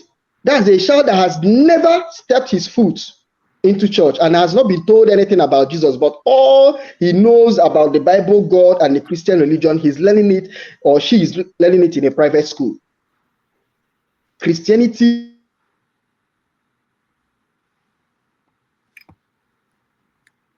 All right. All right. Nze interrupted me. Let me just say a little bit why he's fixing it. The thing is this: even in the Christian religion, some people do not celebrate Christmas. That we are doing something in Nnewi does not negate the fact that Ordinary is a faith anchored on the sanctity of earth, Annie. That's so simple. So what is stopping us from organizing and having it from people who speak for the organization? Christianity dates back to what? Less than 1,500 years ago, when they had the Council of Nicaea. They came together, they professed something. Yeah, we don't want to get to organized religion. We're supposed to tell you when to wake up, when to stop, when to pray. No, I'm not looking for that. We'll be different, but at least we have a modicum of people speaking up for the traditional belief. Otherwise, the whole thing will go away. And what I'm afraid is this: the way young people are returning to ordinary, unschooled, unguarded, we are heading for a clash of creeds, whereby the Christians and the traditionalists may have to have a clash. Did you know that in the 1990s, some reverend fathers were burning shrines? We know that. I had to write to the governor of Enugu State and say, stop for Mbaka before there becomes a war. Because somebody might just get up one day, get down to Enugu and burn the Holy Ghost Cathedral. Because you are burning their shrines. If the people have converted to Christianity, that's fine, but leave the shrines alone. For many years, people were chaining their idols in shrines because some of these pastors were taking them out, and we know what happened. They sell them abroad as artifacts. If you organize, you'll be able to protect this thing. You'll even be able to educate people. I was talking to you yesterday that some of the clashes we have about our ethnic issues in Nigeria is based mostly on ignorance. And ignorance is not an incurable ailment. It's an illness, but it's not incurable. What will cure it is knowledge. People are afraid of traditional things, what they don't know. So telling me that we will not organize is, I can't buy it. I agree with Chris. This is the best question anybody could ask here. If Ordinary wants to go far, we need a certain modicum of organization. Thank you very much. All right, thank you. Can I step in? Can I respond? Now this to take comment. That ancestor. My elder brother just put forward now, Mr. Mo. I think I don't think. Let me say you. I don't think you understand where our is coming from. What he is actually describing is what true democracy is all about, whereby every society is in charge of his or her own destiny. What you are saying that there's a need for us to come together as one. If you go back to the ways of our forefathers, the idea of coming together has to be based on a reason, right? Let me use Edo as an example, right? The whole world know about the Edo kingdom, the Oba of Benin, and from us also a very small town in the northern part of also. The way we need to practice our one tradition, our religions, our way of life is totally different. But at a point in the story of the Edo people, the king of our own time served as a secretary to the Oba Palace. In other words, when there is an issue, there is a need for the entirety of the kingdom to come together. There's always a spokesperson, which what Oba of Benin was trying to put forward to the Yaloja when I don't know if you pay attention to what is happening right now. Yeah, sure. The first that even he as a king actually has no priority who become the women's leader in each market. Everybody has their way of raising that. So that is what Ize is trying to describe. That doesn't mean we are not organized. When there's a need for us to come together, we will come together. And that's actually what democracy is all about. And that is the difference he is trying to pull forward, that yes, Christianity is centered on one thing, even though there are different denominations on them. But when you go deep into it, they're coming from one root, there's that organized center between all of them, which is totally the opposite of what democracy should be all about. So I think what he is saying is actually you have to put into context from how the whole point of coming together in the first place. Taking Nigeria as an example of federation. The way it is right now, that's not how federation should be. The federal government should only be responsible for very minuscule amount of things, which actually don't concern our daily life. Right? So the way I'm practicing my religion has everything to do with my environment, how to protect ourselves, how do we eat, how do we use the environment to actually blossom, right? Which is what the religion of Igbo is trying to describe center about. What the Nnewi man is doing, how the environment or the people are affected has nothing to do with what Nnobi people are experiencing. So why should, but if we come a point in time whereby there will be a concern that we have to draw everybody's attention, even if it has nothing to do with the next person, I might need your help, right? So I don't actually have to come under one big umbrella for the whole world to see. And again, it plays into when the Edo Kingdom defeated the British Empire when they first arrived, right? There is a mechanism in which information was transmitted to all the villages and they were able to come together. They defeated the British in their first appearance. But again, the British has to prepare and learn, okay, this is how these people actually network their way of life, even though they appear to speak differently, but they actually have a way in which they come together when there's a need be without everybody knowing. So I think that understanding should be there. I'm not saying what you are saying is wrong. What you are saying is what we are seeing in the whole world in terms of state, religion, and everything. It's a point for everybody to come together on that one thing. I'll get that point. That is what we are used to. But our forefather who live in a way that we can actually discuss. The adage I put forward yesterday, or the saying of Mark Twain, that the older I get, the smarter my father becomes. So, all right. Okay, thank you.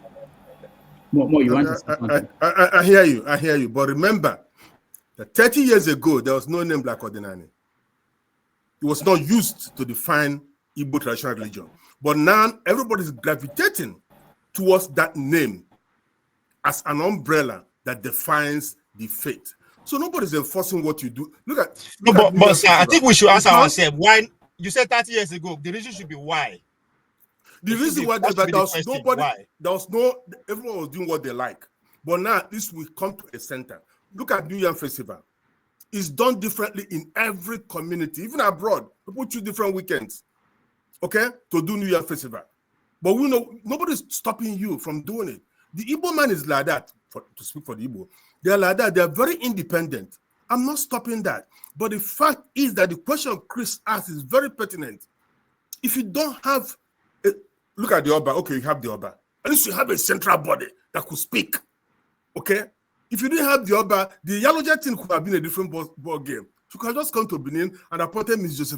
Pastor Josephine as a Yaloja of Benin or Edo State. Okay, but we have an Oba who spoke to somebody that everybody respects. Okay, we might not all agree with him, but at least the majority will agree with him. So what I'm saying in effect is that the question this guy asks is very pertinent. We have to have a way for the elites to come together and understand. Nobody's stopping anybody. If you take it to the Biafra thing, when it started, everybody just kept away. If you talk the shot at you, you run away. You know, these professors, they don't like to confront. They like to accept saludo. the rest will run away, okay, and hide.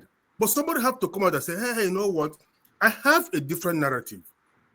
Why we run away from it? So the thing is, we can come together, disagree, and still move on. Look at the Christian denomination. It's all over the place. Even the Catholic Church, it's all over the place.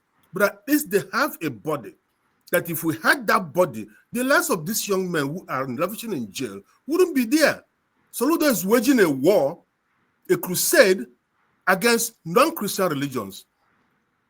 It's true. We have to speak the truth. Paul Enenche went to Oka and was faking miracle cure with this, and he was there supporting him, giving him money, giving him 2 years, 3 years of free accommodation whenever he comes to Oka. So this is some of this we have to look at. I'm not saying what Eze Kolomo is saying wrong. I don't even believe in some of the things he does or some of the things he's doing, but at least I understand where he's coming from, and I subscribe to the fact that he's trying to broker a different narrative. Thank you so much, guys. All right, thank you, Mo. Let me see. I wanted to hear from James because his internet is not very good. Can I see you? I'll get to you. Let's see if we can get James because I know very soon he has to leave. So bear with me. Let me get someone out so that James can come in. Yes, thank you very much. I have internet problems here in the Gambia. And let me just quickly mention something before I leave. Why do we bother ourselves over this issue of religion, God, devil, and what have you? I don't see the need, because if God created man, there should be only one God. And if there's only one God, there should be only one way of worshiping that God. But when you say this is the God of the Benin, this is the God of the Ashantis, this is the God of the Zulus, God, how many gods do we have? How many ways do we have to please this same God? You see, the greatest fraud man has ever invented in this world are banking, social security, insurance, and religion. These are all fraud approved by the state. This is how I say it. We have no need for religion. We are physical. We are physical. There's no need deceiving us in a spiritual world that does not exist. All the progressive nations of the world today, I do not know of any that is taking religion so serious as the unprogressive nations. So we should open our eyes. Religion is nothing but fraud. It can be Christianity, it can be Shango, it can be anything at all. They are all fraud, invented by man at various times to deceive his fellow man. This is how I see it. We should learn to be progressive. We should behave like responsible members of the human race, not clinging on to religion. It's taking us nowhere. This is how I see it, gentlemen. Thank you very much indeed. So, James, before you go, just before you go, so if we abandon religion, whichever one, what do we hold on to? Is it science? The law regulates the character of people in society. A society with people with well-behaved people, it is the law that is forcing them to be well-behaved. By nature, inherently, man is mischievous. But it is the law that regulates the character of man in society, not religion. Where do law come from, Mr. James? All right, our guest is back. James. Where do law come from? Law come from way of life, which is what Thank you, is Mr. James. about. Obie, thank you. We'll get to that when we're done with our guest, please. So let's quickly, because we don't know how far the internet can take us. So if you get a chance, please go straight to a question or comment, make it brief so that other people will get a chance to weigh. Where were we? Mo, No, let's go up with him. Go ahead with him. I think after James, I'm next. Okay. Yeah, next person. I go after James, Mr. James. Okay, James. No, I guess it's there. Let him give Kenneth a chance to talk as well. Okay. Yes. All right. Can I go ahead? Okay. Good to see you again, Nze. I think we've met somewhere, and I'm very sure you've forgotten, because we have a lot of content creators today that assume to be dibias or teachers. I was on your TikTok some time ago, I think about 4 months ago, and I'm here to let you know that I'm still alive and very healthy. Because that very day I asked a question. My question was that what chi or what I think chi that you use to do your whatever, I don't know if it was incantation on TikTok, because I know that Dibia should be not on TikTok. So I asked that question, and you told your audience, this is what you told your audience, that this guy has just hold on. Somebody, can you mute yourself if you are not speaking, please? Anybody who is not speaking. You told them that this guy writing this nonsense had just 30 days to live. It's past 4 months now, and I'm still alive. You see, I don't want to say that you're a fake dibia, but I just want to tell you that death spells don't work. You see, when they say that Ikedina, Omenana, Odinana, they are all liars. Or a pastor come up and tell you that he has the power to cure this and that, they are all liars. From what I've known so far, I'm a Christian, I'm a traditionalist. Anywhere you go, you'll find me. Anywhere, even beyond Christianity and tradition, you'll find me there. And I have the authority to tell you that all these religions are man-made, deceptive platforms, right? With which they use to deceive and steal from the people, right? If you want to verify this claim right now, pick up a call, pick up numbers of about 4 or 5 dibias, call them at random, or even visit them. Ask them that you want to know your chi. ask the dibias to do incantation to Bafa so that they will be able to tell you who your chi is. You will end up having contradictory chis. You have about 4 or 5 chis. So, you see? Now, what I'm saying in essence is, I know that God exists. And God that exists does not have a religion. And for that reason, any other religion that is claiming superiority over others is a fake religion. You wanted to project Igbo tradition, and by so doing, you have to put Christianity down. You see, 2 man-made religions fighting themselves. Now, I don't have a question for you, but I just wanted to remind you that no human being has the power to cast death spell on anyone, provided you don't use electrical, mechanical, kinetic, any form of contact, kind of to buy the person, right? You don't have any spiritual power to buy anybody or to cast death spell on anyone. And I want the traditional, which I am part of, I want us to know from today that we are all fake. God has no business with our religion. Be you Christian, God has no business with your religion. The only thing that you have to do as a human being is try to live a responsible life. Wherever you find yourself, try to respect the laws and orders of that community. That makes you a human. Try to be a responsible human being. Now, to close this, you said that Peter Obi shouldn't run for presidency. I don't know why and how you come up with that. I want you to tell us why you asked Peter Obi not to contest.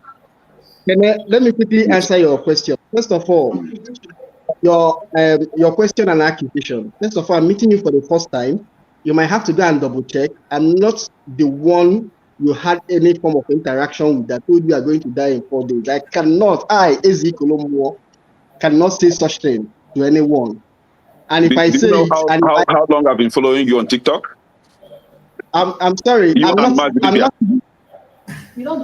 Dibia. I am Nze Tobe Osigwe. You and Nze Dibia. Do you know how long I've been following 2 of you?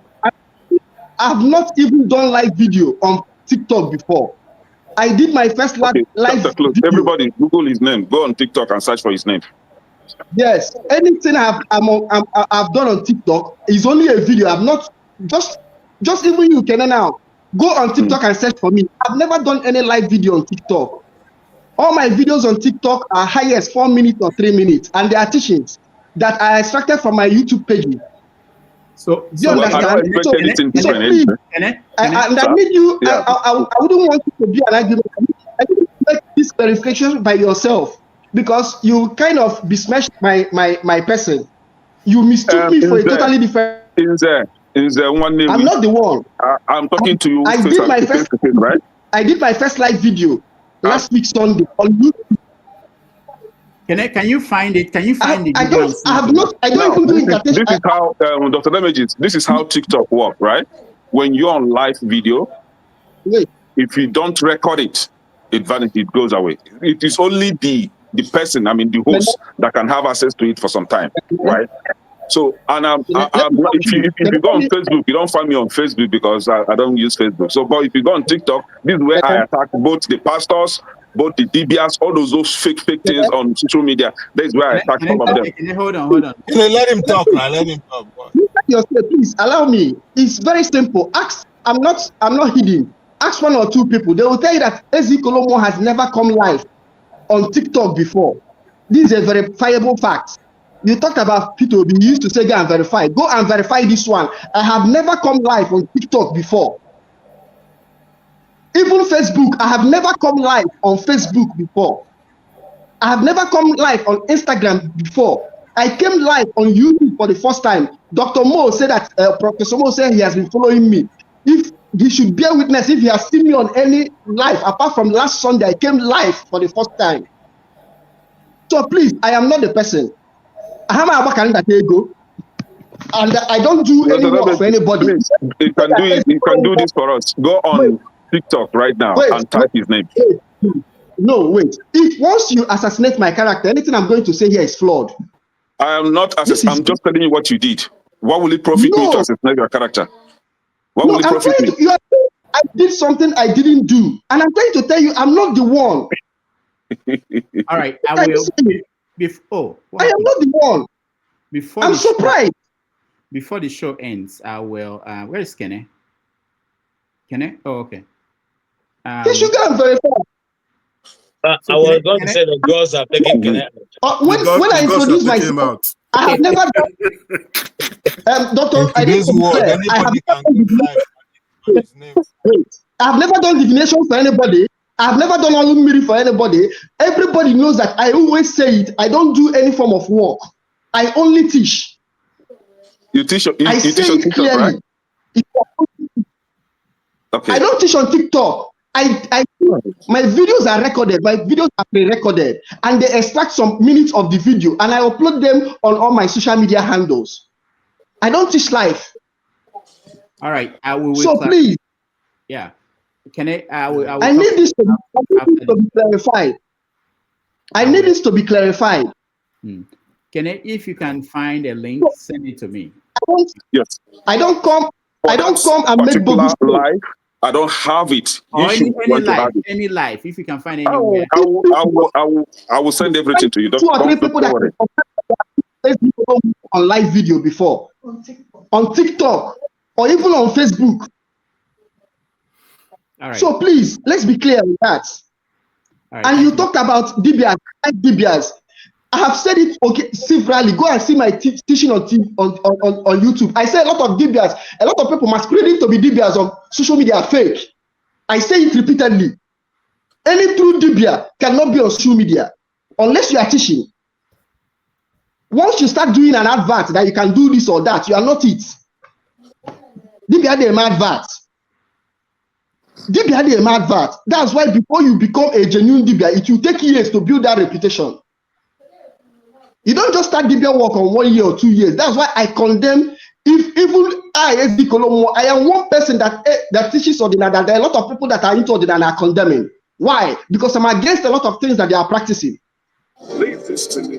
Even when Rudolph asked me a question, I condemn what Akoko did. What I wrote against Akoko is still on my Facebook pages.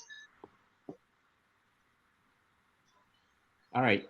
Thank you. So if you talk about 5 dibias, if you go to 5 dibias, most of the people you are seeing on Facebook don't have any business with all those things they are doing.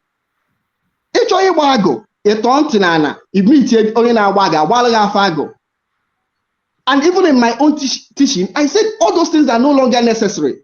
That if you want to connect with your chi, you can connect with your chi. This is my own teaching.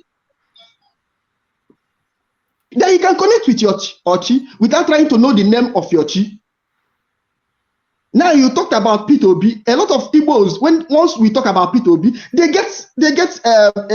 they feel very bad. Just like some people feel very bad when you tell them that Nnamdi Kanu is not getting it right.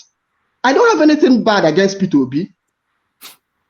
All I'm saying is that all I said was that he has no structure, and we must face the truth. Igbos are always very emotional. We are always very emotional. We don't like hearing the truth.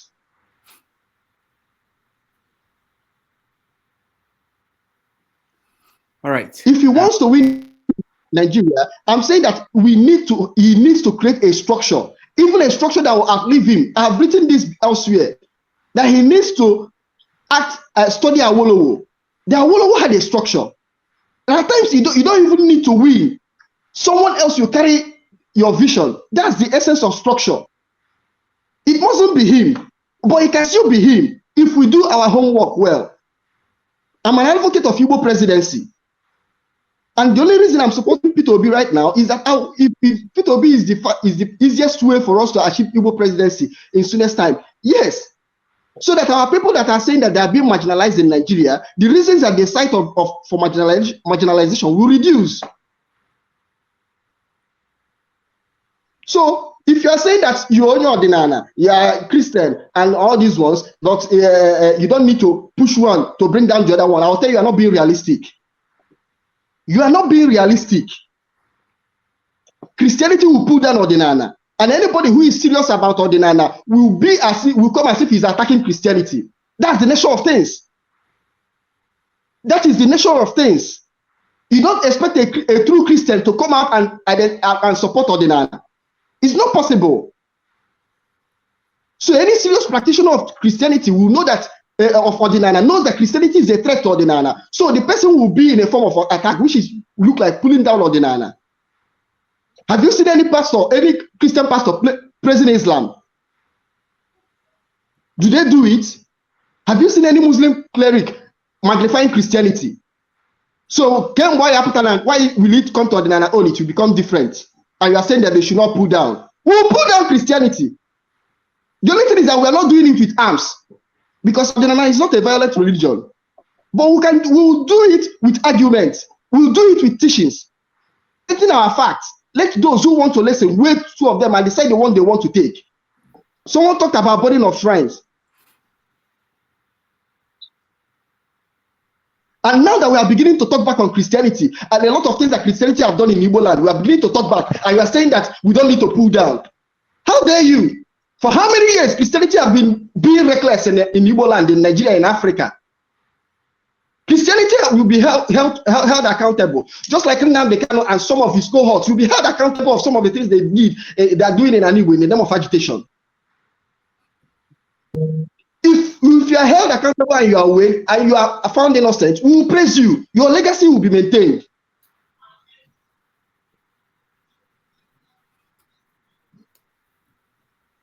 So please, if you want to lay any form of accusation or you want to do it, please just come straight and come right. Thank you. All right, thank you. Okay. Akaligomi accused of murder falsely. Now, what I actually planned was to invite you. Like I don't care how it is, but I will invite you so that I will remind you face to face how you told your audience that I was going to die in 1 month. So I can't say you that trying to deny what you said wouldn't force me to stop saying it, because this is exactly what you said.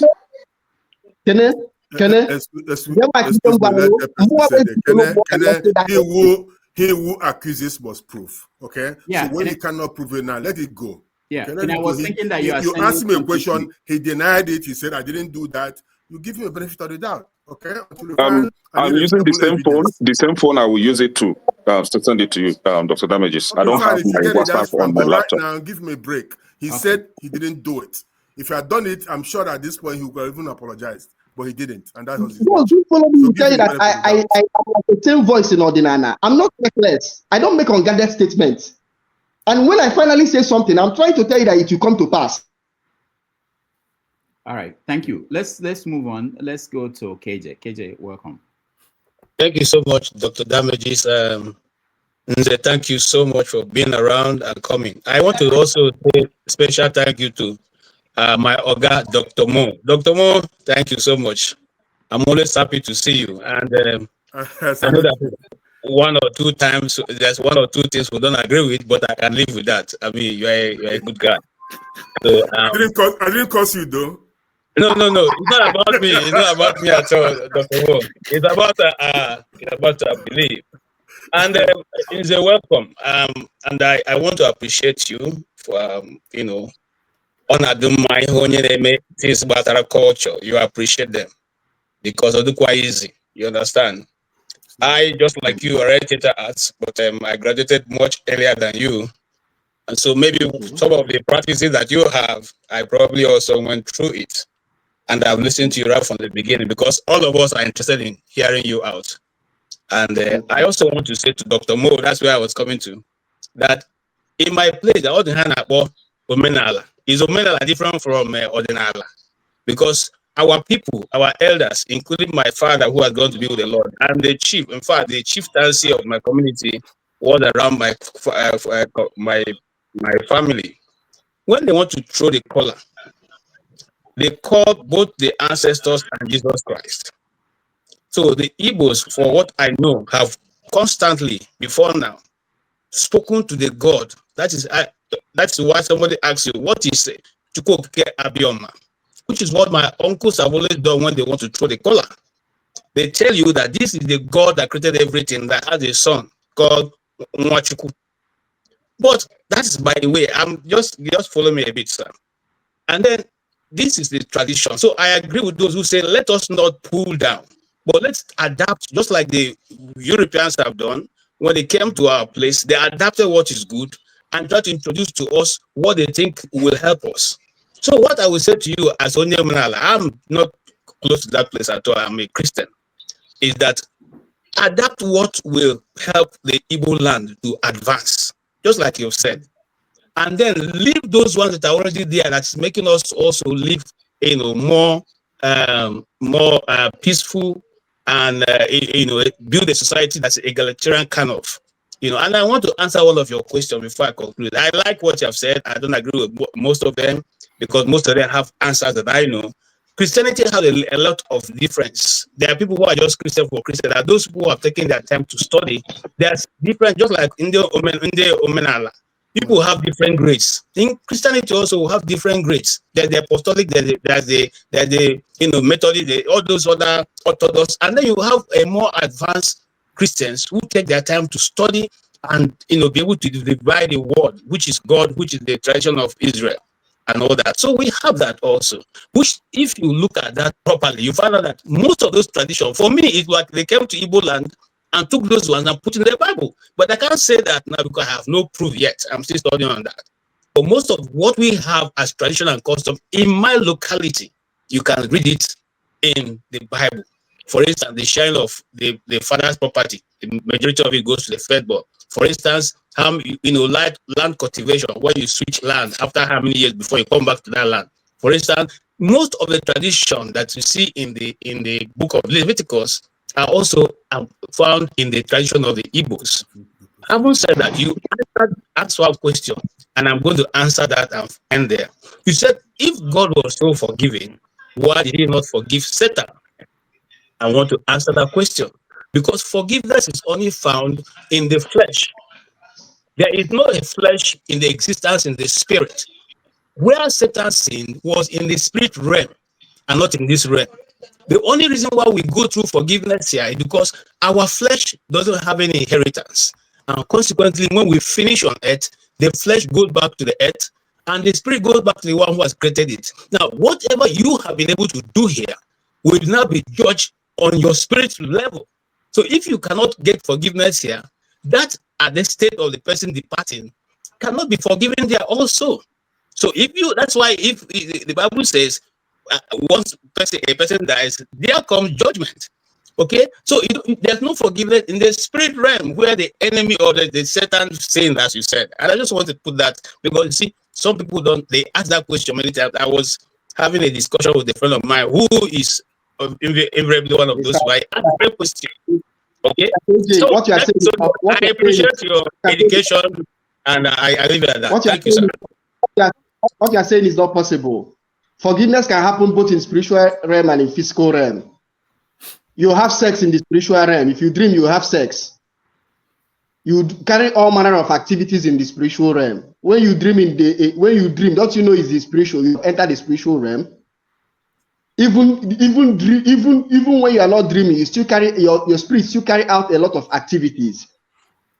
So there is no difference between those ones you carry, those activities you carry out in dream state or others in the spiritual realm, and the one you do in the physical state. Then if that's the case, why do you say there is no God? If I never said that there is no God, please, I never said that. We should always be careful of what I'm saying. I always want to be quoted correct. Hold on, Oga, we're not arguing. You clarify yourself. I just asked a question. I never said there is no God. I never said it. Please, I stand to be corrected. I never said there is no God. What we say in Igbo cosmology is there are many gods, and we say there is now Chukwu Okike Abiama. That Igbos acknowledged it, but they never worshipped it. There is no altar that you will see for Chukwu Okike Abiama. Why? It's beyond comprehension. It has never mandated any human being to worship it. It has never given condition for it to be worshipped. It's revelational. The relationship you have with Chukwu Okike is revelational, or in a kind of resignative state. For example, when you have appealed to all gods and they have disappointed you, ndị Igbo asị n'ọzụkọ na be Chukwu, n'aka Chukwu ka ọ dozie. That is the concept of Chukwu ka dibia. No, n'aka Chukwu ka ọ do. I never said there is no God. I'm saying that when people want to deceive you, they say God. I said name that God. Igbos have names for several gods and now have name for Chukwu Okike Abiama. I'm saying that they always use language to deceive us. How am I sure that that thing that they are calling God is another white man God that has name? There is not Sun God, there is not Ra, there is not Isis, there is not Zeus, and they are calling it God, and I'm praying to it, I'm saying God, without it having a name. It's just like man, someone calling you man. All of us here are all men, we are man, but we have name. Don't just say man. Once you say man, you are not identifying any particular person here. But once you start calling them, we know the specific person you are talking to. That's what they did with with that thing, God. It doesn't, it is not definitive. Igbos are very logical. If you study ordinary Igbo, everything makes sense. It's very difficult to stumble upon something that doesn't make sense in Igbo traditional system. It's very difficult to stumble onto something that doesn't make sense, that they just tell you, I have faith and believe it like that. No, nothing like that happens. There is no any ordinary person that will tell you there is no God. I'm from Unewi. Edonewi, is it not God? We have Ezemewi, is it not a God? But all these gods, we understand their own limitation. And we know that you still have Chukwu Okike Abiama. I have a Chi. The Chi still have a limitation. I have ancestors. I have Ndi Shie. Just like if I take also title, I used to tell people, my also title starts and ends in Unewi. It doesn't translate into Nobi. It doesn't translate into Amishi. This is how all these gods are. Gods are territorial. And he was not telling that universal God has no one that will lay claim to it. It belongs to everybody and he has not given any rule to anybody. If you want to understand it, you have to go and seek it out. It comes through revelational knowledge. So I always want to be quoted correctly. I wouldn't want people to impute words into my mouth. There is no person that is spiritually conscious that will say there is no God. All we are saying is that be definitive. And the Bible says, that is what is happening to the African man. That's why when I was talking about Dr. Mo, I said, let's not fall into the mistakes of the ways, the West, the structures that they created for us. Let's understand our own structure. Well, if we are talking about organization, we need to define what organization means. If we want to organize ourselves, we need to understand the way we are organizing ourselves. We cannot organize ourselves in a way that will set us and will create a new set of prison system that will replace the old prison system that that colonialism created for us. All right. All we need to do. Sorry, Nze, I just want to round up so that we get to, there are so many people, I'm getting a lot of comments on my phone. We want to make sure that people have opportunity to. All right, let me rest my case. We cannot say everything in one day. Yeah, thank you. Before we continue, Righteous Man, I'll come to you because you're in Nigeria and I want to get what you think about what our guest is saying. But there's a comment here I want to read. This is for you, Mo. Somebody watching us, I don't know if she wants her name mentioned, but wanted you to know that, mentioned that Hinduism, the oldest known continuously practiced religion in the world, has no central authority or central organizing body. It is highly decentralized religion, with each community practicing their own in their own way. It is because of this decentralization, the ever-evolving nature of Hinduism, that it survived the British colonialism. So this is a comment from a fan of. I agree with that person. I'm not calling off that kind of centrality. You can't do that. You see, the reason why many Igbo communities did not conquer that is that if you conquer the people, you cannot conquer their deity. So we're like that. You don't even know how to approach their deity. So we're that fiercely independent. So nobody's calling for one pope or one, what do you call it? We could call it Nze or one also. No, nobody is calling for that. One is more, let's call it like that. Nobody's calling for that. No, I disagree. Don't like what Ezekiel is saying. Let's not misunderstand what we're saying here. I'm calling for a kind of support group that will bring us, listen, everything he said here. Many of us have not had it before. Other people can just come in. I had like what this guy is saying. There's a dibia who was in Facebook saying they couldn't allow him to board a plane. And he said something like, I'll be here and that plane will not fly. Come on, you're not, what are you talking about? No dibia will say that sort of things. So people have to learn their limitations because, as he said just now, even the deities have their limitations. Even the God we worship is from a Germanic word, God. It refers to a tribal and ethnic deity. Okay, we have said it all. As someone has said, we didn't have any book or anything. Our ancestors conceptualized these things into phrases, into names. For example, when we said God is God, the spirit, the supreme spirit, the dominant deity, we called it Amama Macha Macha. What does it mean? Known to exist, but not completely known. That's it. Anybody tells you he knows God, he drank tea with God, a dreamer. So I'm not saying centralized, like we should appoint Ezekolomo as our pope. No. Or some other lady as Archbishop of Canterbury. No. I'm saying let's have a kind of coming together to begin to talk amongst ourselves, to understand what we are dealing with. That's all. And that's one I totally agree with you. But the thing is that what my position on that is that let's take it slow. This thing is evolving little by little. I'm not quick to join things. I need to understand people, because if you are quick to join things, you either get yourself constrained into something you do not understand. So my position on that is that let's be evolving. The method of each other's person's madness. With time, like minds will begin to align to pursue some causes that will help us. And I'm saying that those causes, for us to be effective, we must capture political power. Because at the end of the day, politics is the other side of the coin of religion. All right, thank you. Okay, so I'm totally confused about who is next, but I will pick. I want to hear from pastors, and I will mix it up so that I don't know how much time we have with the guest. Jonaba, you're next.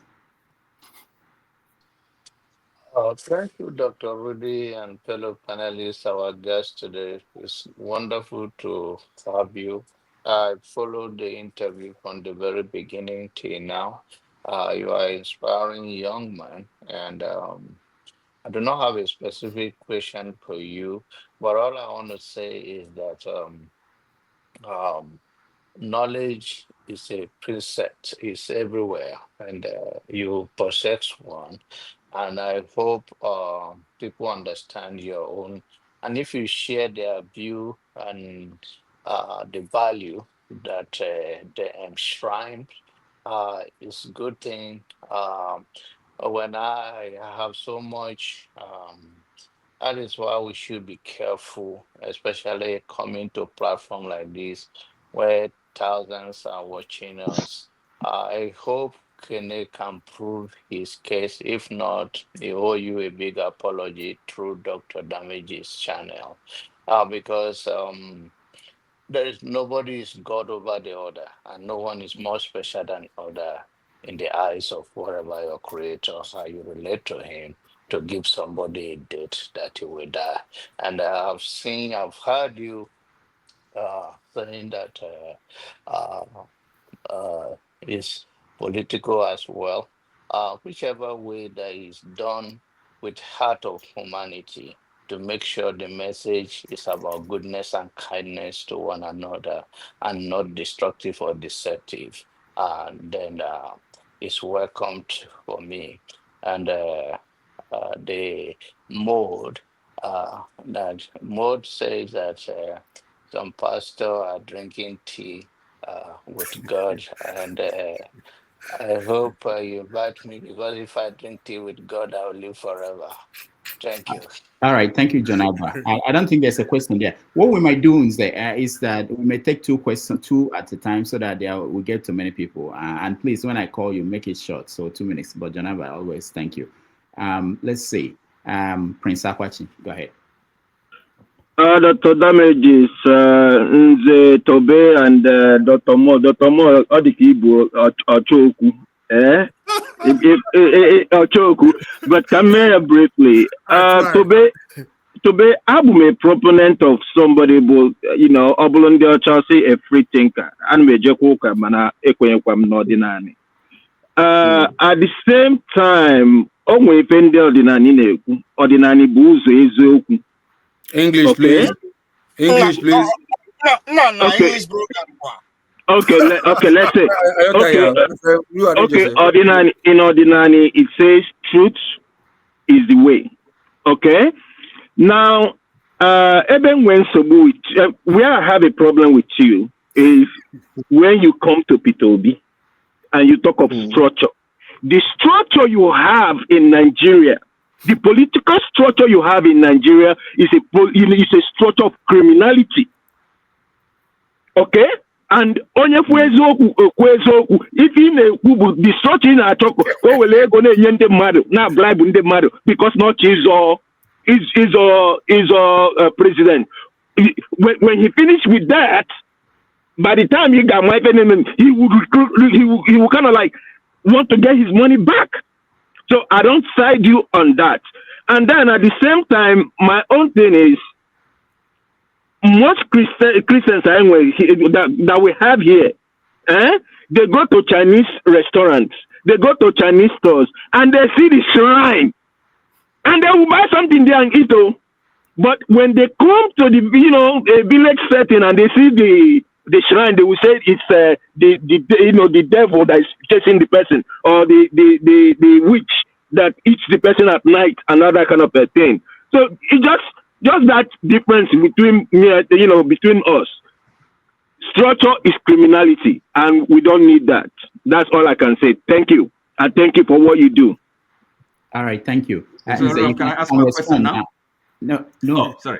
Did I call you? You can respond to two of them, and then we'll go on. Okay. Prince Akwachi, thank you very much.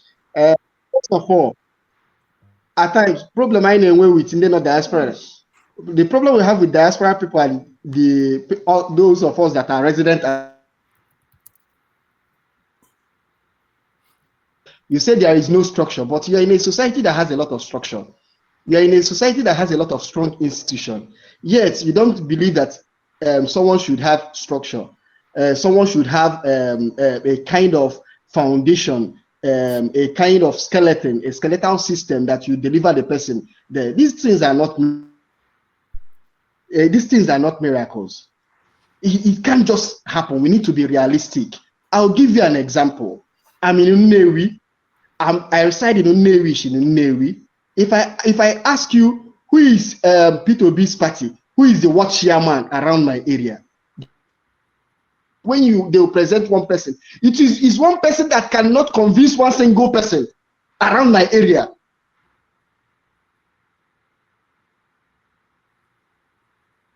This person, but the party will that has a role to play will be inefficient to even protect that vote, where the vote will finally be counted. Now, when you have a renegade that you go and defend the vote that people cast for P2B at another system, at the local government level, when he gets there and see the real people who as in people of should I say people of repute, if they give that hungry person a stipend, the person will collect it and go. So you might say that our structure is structure of criminality. I agree, and I say that there is a two-way solution to it.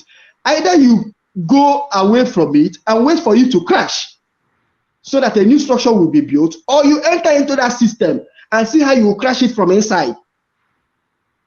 So I have sympathy for P2B. I want P2B to win, but we must tell ourselves some home truths. We must tell ourselves some home truths. P2B have a lot of featherweight followers. I'm sorry to say this. As in, when I mean featherweight followers, you need to have people who will be in the ring side, the strong people, strong men. Nigerian politics is different, and you need to understand it. Some of us who have sympathy for P2B are on social media. They are not on ground. But he has you, and you in about more now. You go to more, so you should be protecting him. If you have me and you are expecting me to do something for you, you are wasting your time. I'm not a politician. The best I can tell you is that possible or not possible. For example, prior to 2023, I said that P2B is not going to win, that he's not even going to come second. But right now, I say there is chance. I say there is chance. That power is still in the southern part of Nigeria, that it can be grabbed. But you have to play your cards well. There is things for oh sorry, forgive me. There are okay, please let me rest my case. Let me take over. Thank you. Okay, so let's hear from Ovie. Make it brief so that we can get to that. We can hear you.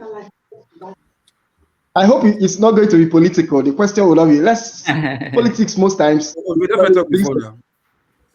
All right, go ahead, Ovie. Is it? No, you are good at it. So you're scared of politics. Your take on politics so far has been excellent. So on my brother, my friend, and Dr. Dube said people had problems since the Pope was an altar boy. So leave up now. He's a victim of AI and chatbot. So he never know yet. Anyway, okay, my observation. Then you can correct me if I'm wrong. I think you started off. You throw people like me, or when I meet people like me, I'm a product of the cosmology, but from the other side of the country. I'm from Edo State, so I'm also a product of that way of life. So I totally understand you. But at the beginning, you were heavy on trying to condemn other religion. Now, I am not saying you are wrong, but I think Dr. Dameji too did not do a good job. I mean, from my own perspective, because he actually pushed you on that angle to making sure to hear your view why you disagree with Christianity and other religion, which at that time I begin to think it's like this guy is he here to put other religion down in order for him to either teach us or promote his own what he came to do and all that. So I was kind of disappointed, and I went hard on the conversation too on you, as to say we did on the physical environment, maybe we don't fight. So I was that mad. But the second phase of the conversation, when people begin to ask you questions, then it's as if you're in your zone now, and I mean I'm blown away. So I would say that I'm a fan now. I don't know anything about you before, but your take on how the way of life, which is the cosmology for me, not necessarily religion. I think people are seen as a religion because of the way you are so hard on the other side. That's why people begin to say, okay, you are condemning a religion, but you're also presenting a religion, but it's not a religion, but other way of life. So I totally agree. Standing your ground on why we should not build a structure that expose us now in terms of coming under one umbrella. And I think I'm totally with you too, because back in the days, because our brother here, Dr. Moda, said that that is necessary. But what he forget that in making his point, he said we should find a way. There is a way already. It might be spiritual, which is beyond the physical understanding of me and you. So there is a way. It might not be as in the physical structure as you want it to be, which is, again, there's a wisdom in that. So again, these are my observations. I could be wrong, as I said. None of this is a direct question to you. Kudos, and with your job that you did with Johnson's, I mean, much respect. I think that actually bring me on board to you as a fan. Thank you. I'm a fan of your work too. Thank you. Thank you, Ovie. Oti, honest. Yes. Dibia. All right. Good evening. Yes, you mentioned earlier, John. John, right? Professor John, late now. Right. Yes, I have two books. He's not late. From him here. Sorry? He's still alive. No, he's still alive. He's alive, unless he died a few weeks ago. No, he's dead. Anyway. When did he die? I sat with him in his house early this year. In Innov, yeah? Yes. That's why I asked you, did he die 2 weeks ago? Anyway. And is working. So, I don't know. Do you know him? Do you know Professor? I'm from Nobi. Is he he's alive or dead? Of course. I should know if he's I said there. I sat with him early this year, this year or Okay. 4th, between January 4th or 6th. I sat with him for almost 2 hours. Oh, okay. And then, pardon me, I thought he's okay. But anyway, so this his 2 books. Should I After God send is you a Dibia, picture? right? Sorry. No. I It's said, okay. should I send you a picture? We know we are in Go and Verify. Should I send you a picture? Actually, I know his son. Actually, I can ask his son. Okay. His son is in the UK as well. He's an accountant. I can, So, but anyway, so the one question, not a serious one, but question not the same. So after reading these 2 books, I've not read them, but if I read them, the 2 books, After God is Dibia, Volume 1 and Volume 2, would that make me to cease to be an Ofeke? Okay? You understand the question? It's frozen again. Yeah, but Dr. Did he say in the book that if you? Oh, I mean, from what Nze said, if you are not okay. No, I'm asking him. Okay, Nze, okay, go ahead. He said, for you to understand Igbo culture, you need to practice it. I studied Igbo culture for a very long time, but it was only when I started practicing it, because as a writer, you must be a researcher. But it was only when I started practicing Igbo culture that it made meaning to me. That's when you start understanding a lot of things. That's when you start knowing that Igbos can even be saying something and be saying something else, or can be telling you a lie to cover the truth. So how do you know the truth? It's only when you start practicing something that you know when if an Igbo person is telling you something, but it means something else, or when he's not telling you a complete truth, because he doesn't. Igbos hide a lot. Igbos are very secretive. Even up to now, I still wonder, why do Igbos hide a lot? If you meet any knowledgeable Igbo person, they hide a lot of things. That's why a lot of our ancestors died with a lot of metaphysical knowledge. They will refuse to pass it down. The They difference need to between make an Ofeke and the Dibia. So we are the Ofeke now. I mean, so the Dibias are in a different category. Is that not correct? I wouldn't want to answer that. I wouldn't want to answer that. Okay. So now, the other question I have now, amongst the Dibias, so is there any kind of commonality? And then, in other words, I mean, all the Dibias, there must be something that is common amongst you. So, and then the second part of that question is there more like a cooperation or competition? How is it? What is it? What is more prevalent? Is it competition or cooperation amongst you? There is no DB Association of Nigeria. Dibia is like Ozo. I've said it severally in my own part. Each year, you go inside your house. If you take Ozo title, you go inside your house. A secret court in Nnewi, where you people come together and start doing this one and all those. It's not a secret. You can even take Ozo. You have no business with other people that took Ozo. So that's how it is. In Igbo culture, a dibia is agwu initiation. His business is between him, the dibia, and the agwu. Then with how he operates, he sets how he's going to operate. There is no rule book. That's why it's even more. Once you start creating a rule to it, you are deviating. Okay. So it's entirely private. Entirely private to the dibia, right? I'm saying that it's not just private, it's a family thing. How is it done in your own family? That's why a father might tell his son, this is not how we do it. But I cannot be telling an unknown person. If I'm telling an unknown person, this is not how we do it, I'm trying to say, find out how you people do it. I always tell people who are coming new into Ordinana, go back and learn your family history. This is where to start. Find out how you people do it. For example, I took Ozo title. I took Eze. Eze. Why did I take Ozo Eze? That is what is in my lineage. I didn't go to take Ozo Dini. I didn't take Ozo Dunu. I didn't take Ozo Dala, because nobody has taken Ozo Dala in my lineage. Nobody has taken Ozo Dim in my lineage. You take Ozo based on what is in your lineage. So this is how it is in Ordinana. You are following your family lineage because that's where you are from. That's why I keep telling people your true loyalty is to your family. People are saying God. Kenneth, before he locked that, was saying God. Which God? Your God are your parents. They're the ones that created you. At times people start trying to mystify what is very simple. Your real creators are your parents. That's why in Ordinana, those two linkages are very important, your paternal and maternal. In Ordinana, you are both from your father's side and you're from your mother's side.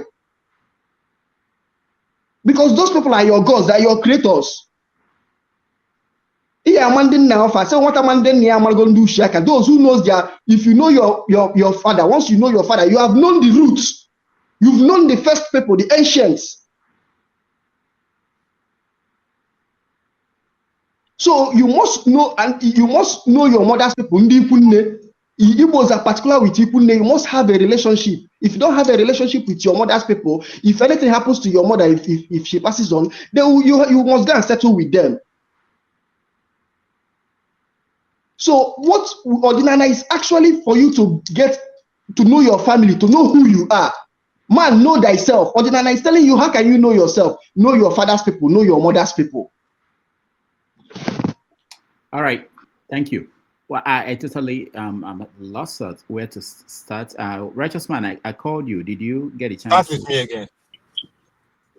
You said? Righteous man, did I call you? Yeah. Or, yeah. Did you? No, it's Righteous man now that is supposed to go before me. Yeah. Righteous man, go ahead. You say you called me? Yes. Well, I think you left. Go ahead now. You can go ahead. Okay. Dibia, good evening from Lagos. Please, correction. I'm not Dibia. There is a difference between Dibia and Dibia. Okay. There is a difference between Dibia. Dibia is an apprentice to Dibia. Okay. The Dibia can mean two things: an apprentice to Dibia or the child of a Dibia. Okay. Okay, I would be correct to say the red cap represents your Nze title, right? Yes. Okay. I sat under the instructions of my late father.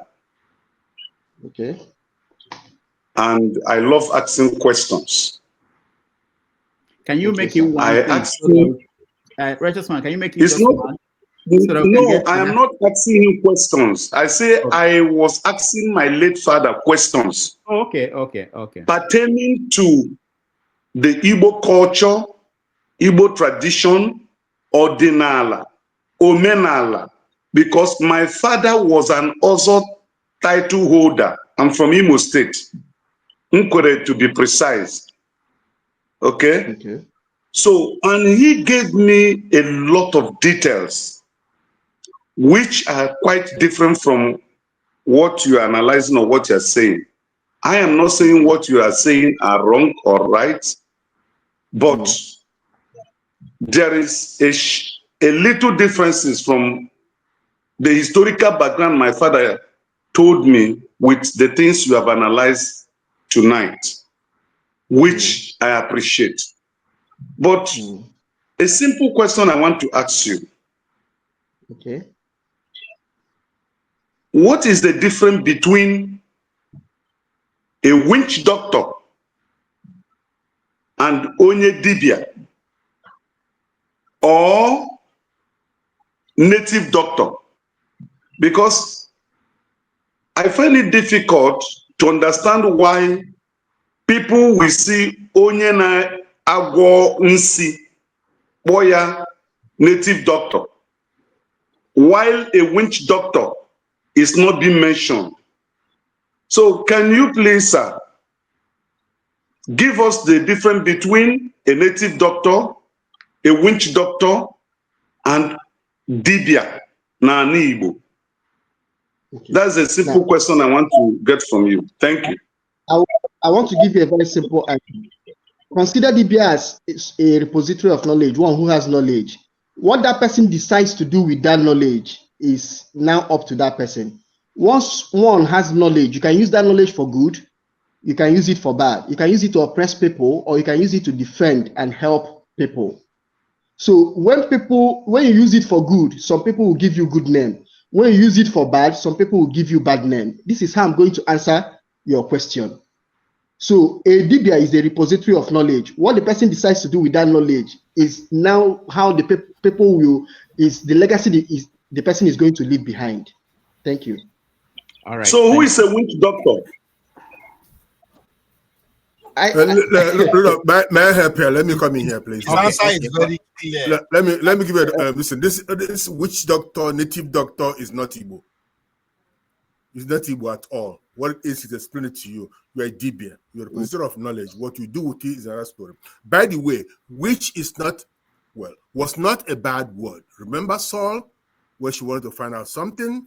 He went to that woman, the witch of Endor, and the woman told her exactly what should be, and that happened. So witch wasn't a bad word, but witch was used to denigrate women who have such knowledge. They call them witches, and it became a bad thing.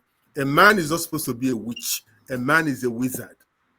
Okay? So this is the kind of things we begin to use. The word I prefer to use is oracle. Okay, you are an oracle because you are the, you represent some forces, some electromagnetic energies that only come through you. So the use of witch doctor, native doctor, not working. In Igbo language, you have dibia.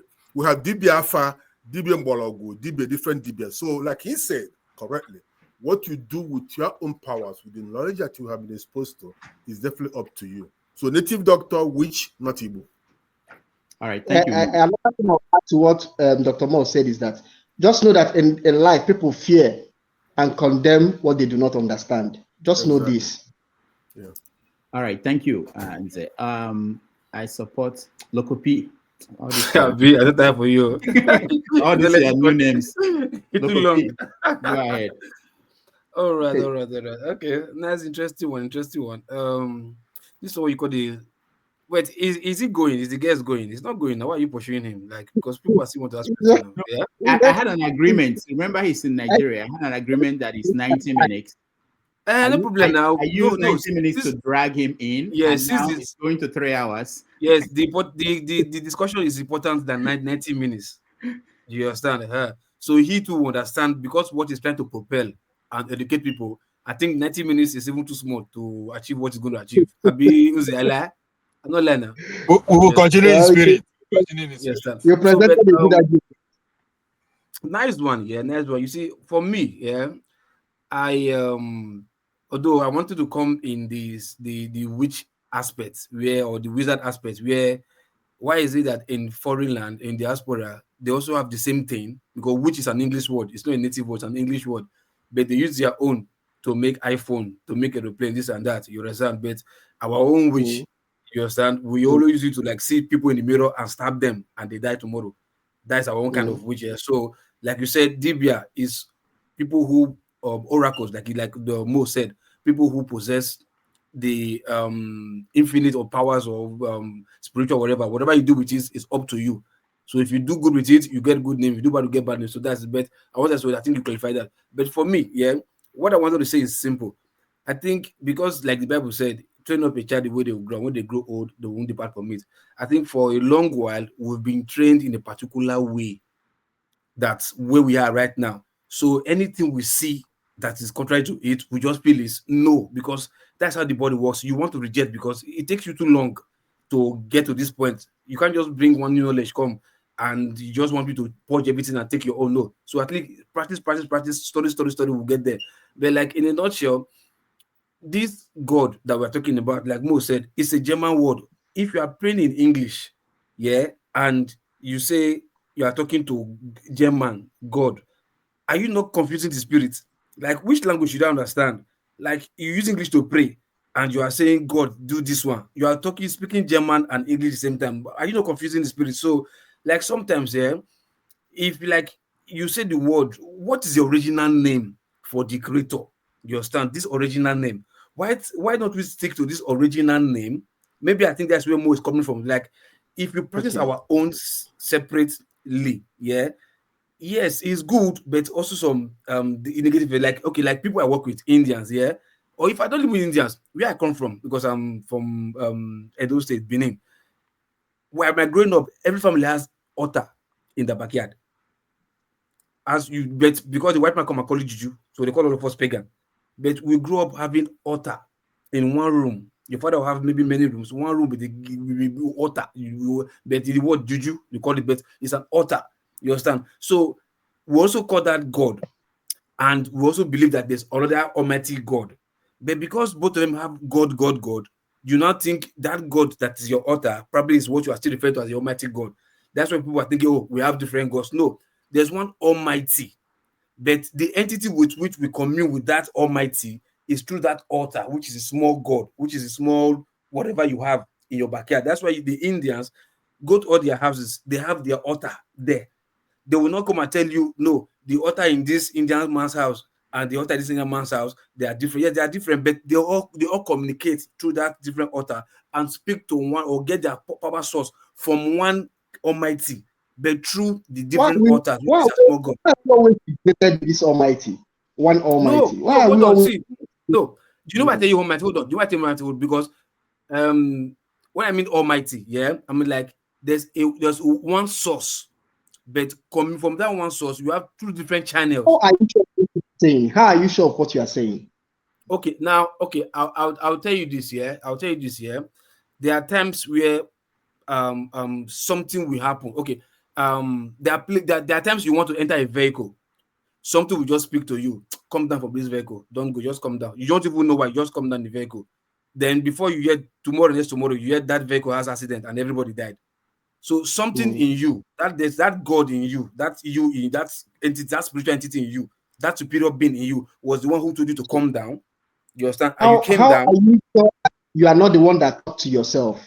There is a spirit that owns the body you are wearing now. How are you sure it's not that spirit that wired that information to your brain? Then if you say how come somebody like this electro whatever you say, I don't know what you call it science, whereby like how are you sure? Hold on, hold on now. First of all, you're a spirit. Both of as us a spirit, can you have powers. Sorry? So how are you sure you are not the one that is that spirit that is wearing your body that sent that signal to your brain? Yeah, the catch up again. Okay, I think like how am I sure I'm not that same person who's talking to me, asking me to come down from that vehicle? Yeah. I got it. I think that's what you're trying to say. But in a nutshell, yeah. I've said that there are three major prayer answering gods. Sorry? There are three major prayer answering gods. There are three major prayer answering gods. One is yourself. One is yourself. Just like physically, you solve a lot of your problems. That's how spiritually you also solve a lot of your problems. The second prayer answering God is your chi, based on Igbo cosmology. Then the first one is your ancestors. Your father. Sorry. Hold on. When you say hold on, maybe because you are Igbo, you're using the word your chi. Yeah. For those who are not Igbo, yeah, what is their own kind of chi? Yeah. For those who are not Igbo, they still have a chi. The Igbos tell you, Igbos even telling you that a tree has a chi. Everything has its own chi. Yeah. That's why they keep telling you, know your chimalu chigi. Also, no able to choose or I don't want you to put it. Hold on, I don't want to put as if like it's Igbo, because before my tribe, there is one common, one ancestor, one tree, one womb, one bloodline that we like. You and I from the south. Why are you people always fixated in common? No. Try to understand your own self. If I'm trying to understand, I agree. Hold on. I'm not looking for common. I just want to understand them. I don't want to get confused with what they are doing. Okay, we're always looking for common. As in what makes why?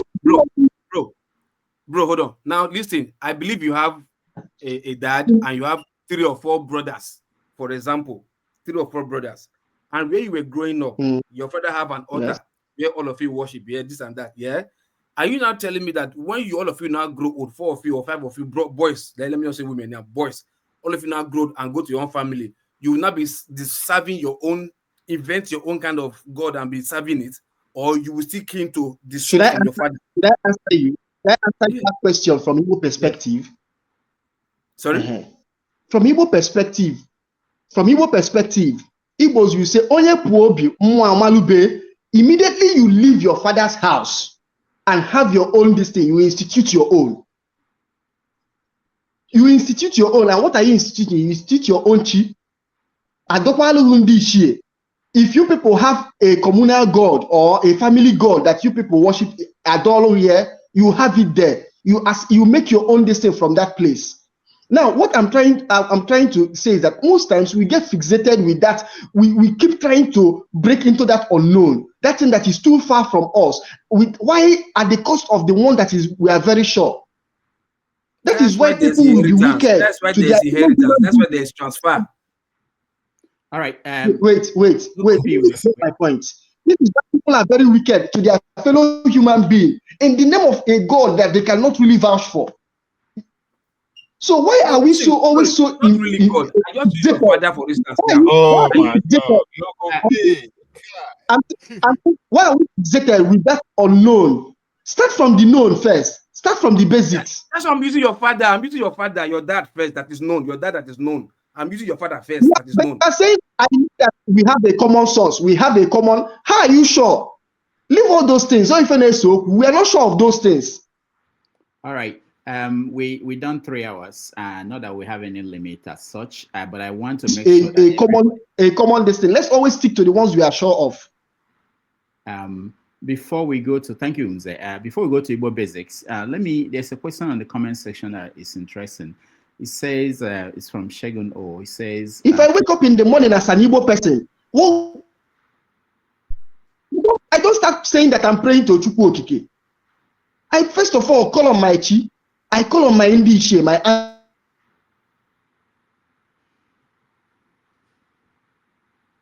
All right, the internet is not helping us, but Nze, if you can hear me, there's a question about your opinion on human sacrifice. Let me, that's from Shegun. If you can hear me, what do you think about human sacrifice? It's something that growing up, I thought that it was unheard of in where I grew up, but now I do hear stories that were totally shocking to me. That in my part of the Southeast, I don't know about other parts, that there were people doing things like that. So, what do you think about human sacrifice before Igbo Basic? Wait, go ahead.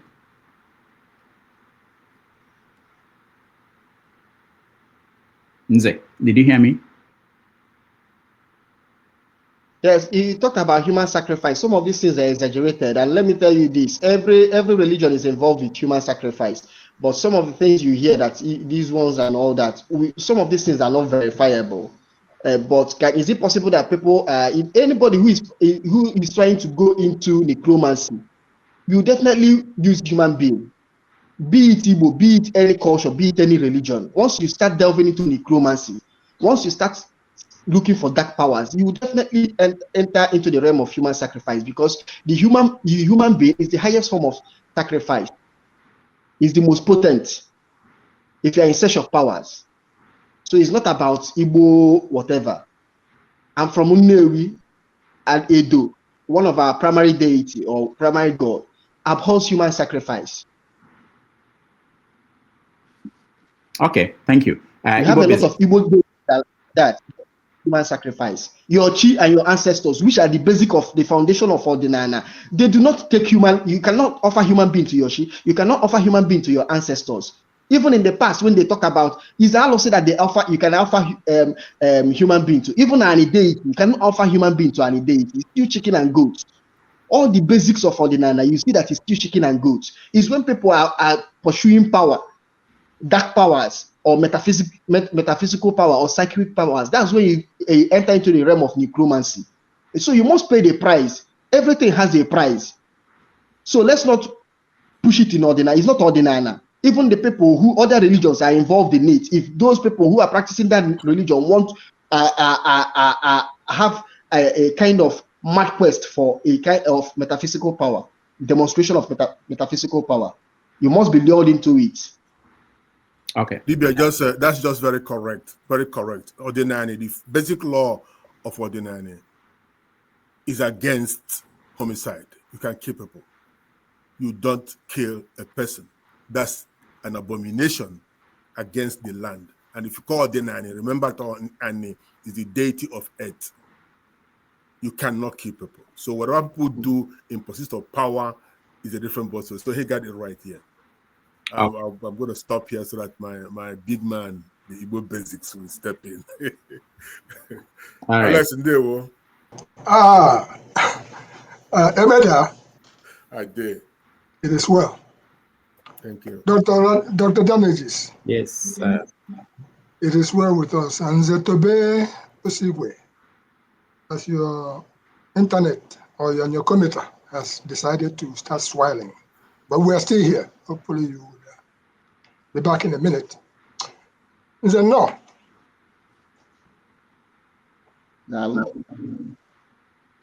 Dalu, when I'm okay. See, when you're Newi, that's very good. The last time I was at Newi, there was no electricity there, but that's okay. We passed that one. Today, I've listened very carefully to all your submissions, and I'm very glad that Dr. Moyeni is here. So when it comes to Ordinary, I normally would defer to Dr. Moyeni because he has done an in-depth job in that area. One of the things that people confuse themselves about is when they say dibia, doctor. Anybody can get up, doctor. We had a Dr. Quash, and that was very well known. And then we had one of our late brothers who insisted that he must be addressed as a doctor. And Moyeni knows that. And I said, if you told me you are a native doctor, I will clap for you. But if you say you must be addressed as a doctor, please tell us whether it's PhD or whatever it is, and we will be, tell us where you went to school. So for me, seeing you and hearing you and everything you have presented here today, doubled up with me, Dr. Moyene. I'm not even going to ask you, are you a medical doctor? Are you a native doctor? You've already spoken in so many ways. And I'm not going to ask you whether you have a PhD or a master's or anything, but the knowledge that you brought to the table is very in-depth. What I know is Flora Ilonze. I'm sure you would know about Flora Ilonze since you're from Anambra, correct? We leave it there. Heading a 15-man member traditional medicine practitioners. Yes, that's Flora Ilonze. I have not met her in person, but I've seen her work. And in line with everything you have presented today, I'm going to come at this conversation from a totally different perspective.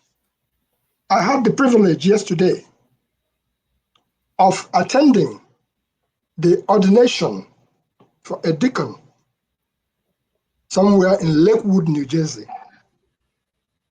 And it was a great occasion, an eye-opener also. Seeing the person who was being ordained, that is the junior brother of our late friend, Dr. Cyril Wako, Professor Cyril Wako, his junior brother, Dr. Pascal Wako. I was there the day he got his PhD. And he's a medical officer of Camden County. That means he's placed up there. So he happened to have been ordained yesterday. But one thing I observed was the bishop of our diocese was there. The bishop of Aba diocese also sent in the representative. They were there.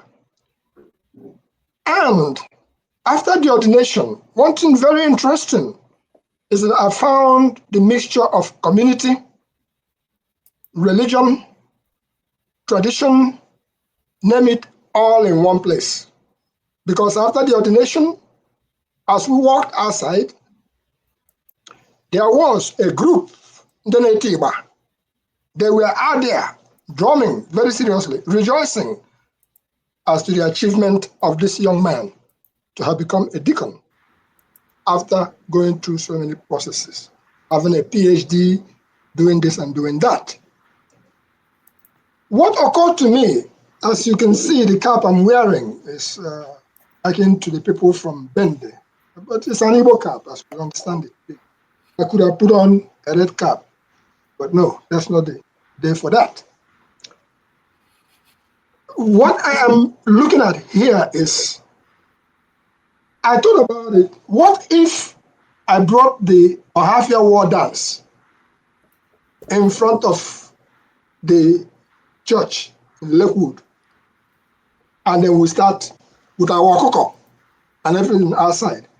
I say probably that might be a little bit of a kind of an affront or a challenge because we are war dancers.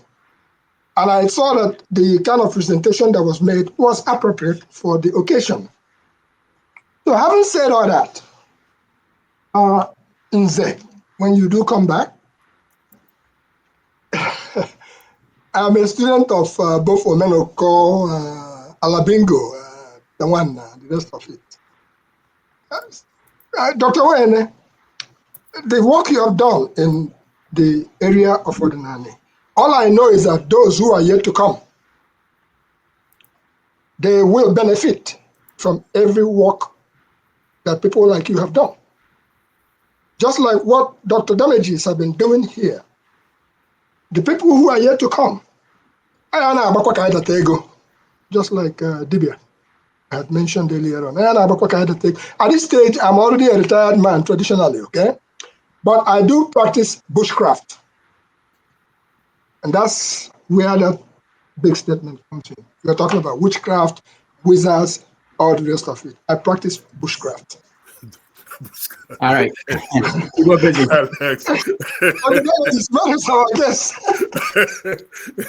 While we wait for the guests to come back, there's a question here. Maybe Dr. Moore, you can pick on it and see if you can answer. Someone wants to know let me say the exact question. What does he think about Osu caste system in Igbo land? Yeah, that's going to be a different conversation. Yeah, that will detract us a whole lot, you know. Okay. No, I'm just saying something we can, if you want to weigh in. It's not something we can dismiss with a way for, because just it just like confuse people more. Yeah. Confuse people. Okay. Yeah. So Dr. Damages, let me put it this way. In the conversation that we're having, I believe in your personal chi.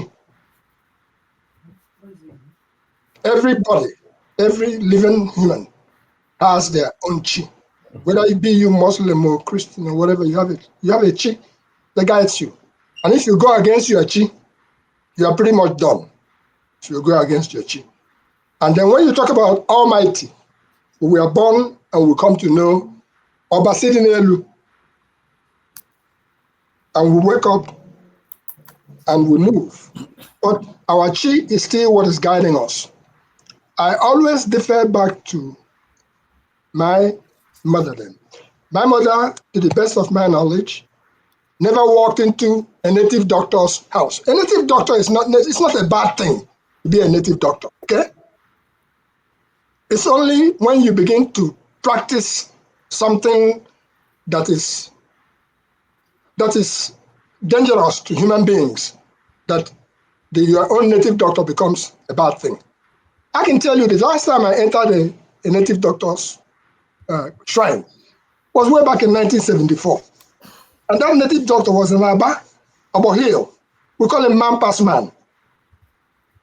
And that's the time that we believe that for you to go and play soccer, you have to go and make otomokpo. Come on now. After many years, it comes back to the psychology of human behavior. The native doctor, before our face, he tore up the money supposedly the money that we brought, and then he put his akras on the fire. With the burning, he said, okay, each and every one of you, since you're a man of brave men, come.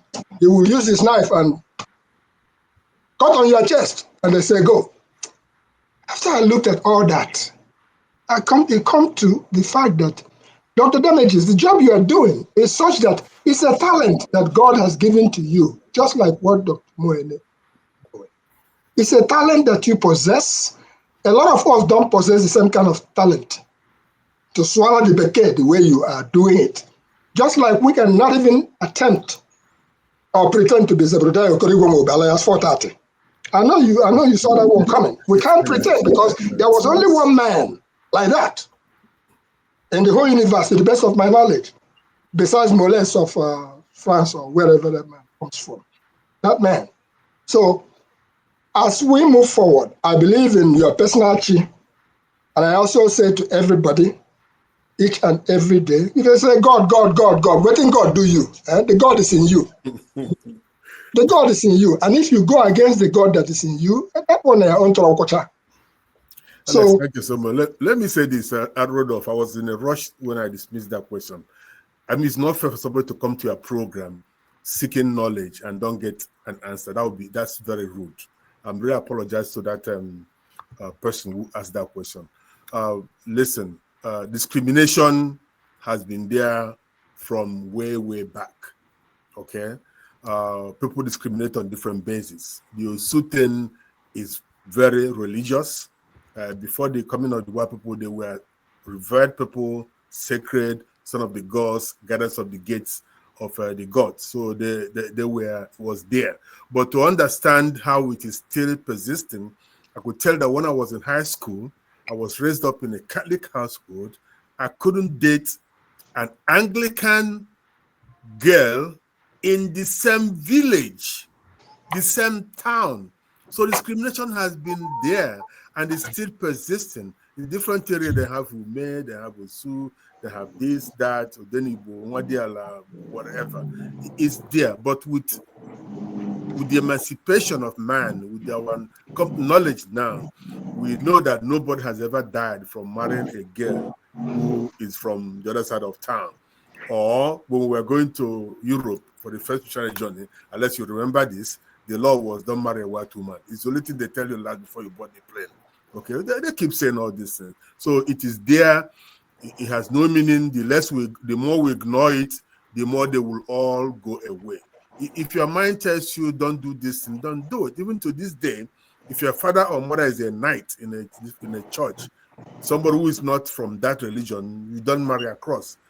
It still happens in the Pentecostal churches. So the only time this thing comes up is what? When you want to marry somebody. So that tells you how stupid that setup is. So please don't take it to heart. It's there. It's history. We will look at it and whatever it is. If you can't marry somebody from a different denomination, imagine marrying somebody who doesn't even believe in Christianity. So the division will be there. And that's why we're talking about this very topic is very important. If we do not understand ordinary, if we allow the future generation to jump into this without understanding what it's all about, there will be a clash of creeds. We'll have one day Christians fighting with ordinary people, what I call anis or animism. You don't know. It just means that Tobechukwu said about politics. When you have the political power, you can do what Soludotics is doing. And it's there in history. How did Christianity come up? Constantinople. When he become the emperor, his mother convinced him and he became emperor. And everything we've known since then, the calendar, okay, the Western civilization is all rooted in Constantinople Constantine becoming an emperor. Okay? Before then, they were killing Christians by feeding them to lions as an afternoon sport. They opened the gate for lions to feed on people who say they're Christians. So this is could happen. If we do not understand it in Igbo land, we'll get to a point where some of these young people will start attacking Christians. So the person that said, I think it was my brother from Edo State. So we have to understand that we are different. But if we do not have that basic understanding, people will grow up and try to get back at Christians, say, oh, they deceived us, they told us about hell and heaven, they took our money, they gave it to Canterbury and to Rome. So please, this is a lightning, and I thank the person who asked the question, and I said, you can read up on it, how it happened, but going forward, let us understand that the caste system is a human structure, if I use that term, a human setup. Even in India, you have it in India, you have it in all over Africa, you have it in Kenya, of course, between different ethnic groups. But we are getting past that. In Nigeria, of course, you live also in Nigeria, you live it. Division between all ethnic groups. That's discrimination that has no basis on anything. And this idea of stereotyping, oh, Igbo people are like this, Yoruba people are this, Edo people are like this, Tiv people are like this. No, it shouldn't be. So when we go to school, that's the first thing that we should push aside. And I think Okadibo has a very good quote on people going to school and still believing in such things. Thank you. All right. I have a question for Dr. Mo, if you don't mind. I have a question for Dr. Mo. No, hold on. I just want to let everybody know that our guest has to take care of some spirits, and he won't be able to come back for today. We're going to invite him again and very soon, and it will be a debate. And I think we should have more debates than conversations. I like that format. So Dr. Damages, with what Professor Moene had just stated, let me put it this way. First of all, I'm from Ibere in Bende local government. I'm on Ibere. And the life we live and the shadows we leave behind. You can't even leave your shadow behind. I'm sorry, you continue to walk with it whether you like it or not. We move forward. Whatever you see me do, it's an example of the life that I have lived. That yesterday, I saw a man from Kansas City, and he was trying to explain to a group of people that were with him who I am. And he was referring back to 1974-75 and our game days. And that is where this issue of know thyself, the things that we know today, look at yourself, each and every one of you out there. If you disown yourself, who you really are, if you don't understand who you are, perhaps if in those days I may have been diagnosed with maybe attention deficit disorder, or maybe you can call it all kinds of things you could describe it as. But what was going on in Aba, I was almost like a myth. That is, in other words, when we carry a knife, we go cut, wherever we go. At Aba Stadium, and this is the main story of the whole post that I leave to everybody. When we were playing soccer, I had too much energy that I would do somersault so many times towards the other people's goal, confusing the people, and they would score goal. Our people would score. So when the match finished, Sacred Heart Abba captured me, took me to their school, said that I was the person who defeated them. Why? Because I used to carry a small pot and I put some things that would begin to blow smoke, and I would be blowing the smoke around the stadium. So that is what I brought upon myself. And I'll put on smoke and everything else around me. So I was almost like, that man, you better stay away from him. But you know what? All those things, nagragra, is a result of the extra energy that you have, that you were exhibiting in the field of soccer. So today, if you have so much energy, use it and use it well. Don't condemn yourself. Today, if you look back at your life, just like I looked at a woman who used to be a mad woman, in the morning she would dress up and come and carry big pot and do things. But right after that, after my mom would give her the things that they eat, she would go back to the main road, stark naked, and stay there. It was only when I came to America and I was telling that story in North Carolina that a prominent family said to me, that was my auntie. Now that I'm in the medical field, now I understand what she was suffering from. It's called postmortem depression. That's what the woman was suffering from. But to us, we called her a mad woman. And when I told that story, she said, that was my auntie. It used to be that when I tried to pass that place where she's naked, she would call me and say, hey, you're passing. You don't know me again. So what is it? We are in the AI stage now. And more things are yet to come. You know, the only thing I will say to the dibia, if he's listening somewhere, the only thing I regret, because the dibia will know about hair and jaw here, that one that when it touches you, you miss your way in the bush. The only thing I look back and I say to our forefathers, that when our matriarch used to tell me about when they are traveling to another town to go and do some, whatever they are going to do, damage or good, that there's a tree that they will go and rub their back on. And then off they go. But look at today, we are here. Rudolph is in New York. Dr. is somewhere. Dibia is somewhere in Nigeria. And what is it that has brought it all together? television, internet. We didn't even have internet before. During our time, we didn't have internet. So all these things, we should be able to appreciate.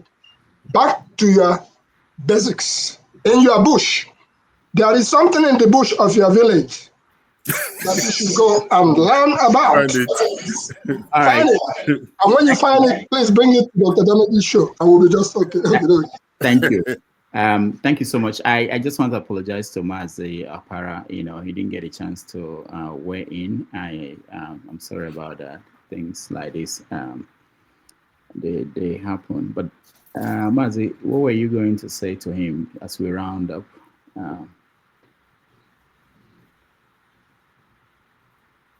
Can you hear me? He's muted. He's muted, and he's in the dark too. I'm not dark. We can see your face. We can see your face. Sorry, you want to see my face? The light is back. The light is such a beautiful face. It is very cold here anyway. Okay. Face.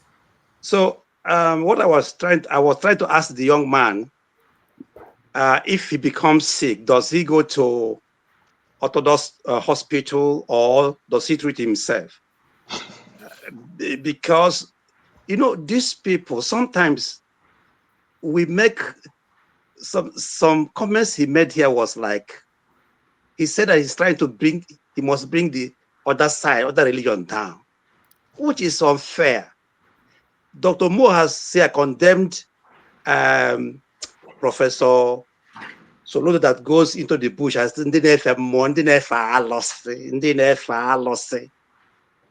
trying to demolish all those things people believing that his own Christianity is the best, is the only way. And this young man is also here telling you that his Omenala is the only way, trying to say that he must bring other religion down. I am a Christian, but I'm not a fanatic one. I believe that anything that will help me, spiritually and otherwise. I don't condemn people who practice other religion as long as they are not trying to use their religion on me or on other people. So the young man, my question would have been, when you become sick, how do you treat yourself? How do you treat yourself? And Christianity also brought something to us. At least most of us here can read and write. We are on here chatting because of, I think, what Western civilization brought to us.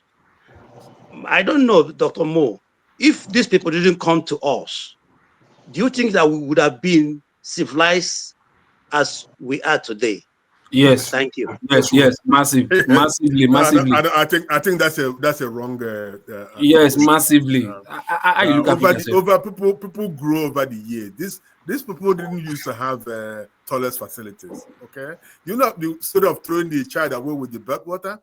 Okay, where the father washes, the mother washes, and the other one, the last child is one to bathe last, and all that. You should read about the old Europeans. They were not this quote-unquote civilized. Okay, they're not the bar. I mean, Benin was more civilized than the part of Portugal. Okay, so let's not go even there. But the fact is, the question you ask, if he's sick, where does he go? He go to a doctor. He's not a doctor. He could be dibia. Remember, I see your parent and Mazi will kind of tie you down to the southeast. Dibia has many types. There's dibia alpha. There's dibia mbologu. There's all kinds of dibia. The dibia who cures bone, the orthopedic in Igbo culture, does not cure stomach ache. Dibia anya does not cure headache. There's a man in my place, his specialty is a woman have a child and she has a very big breast, very big abscess in the breast. So this man will use his mouth to make this thing disappear in 4 days. Okay? With the bad things that is in it. We're very afraid of that man. That's the only thing the man did. There are dibias who do circumcision.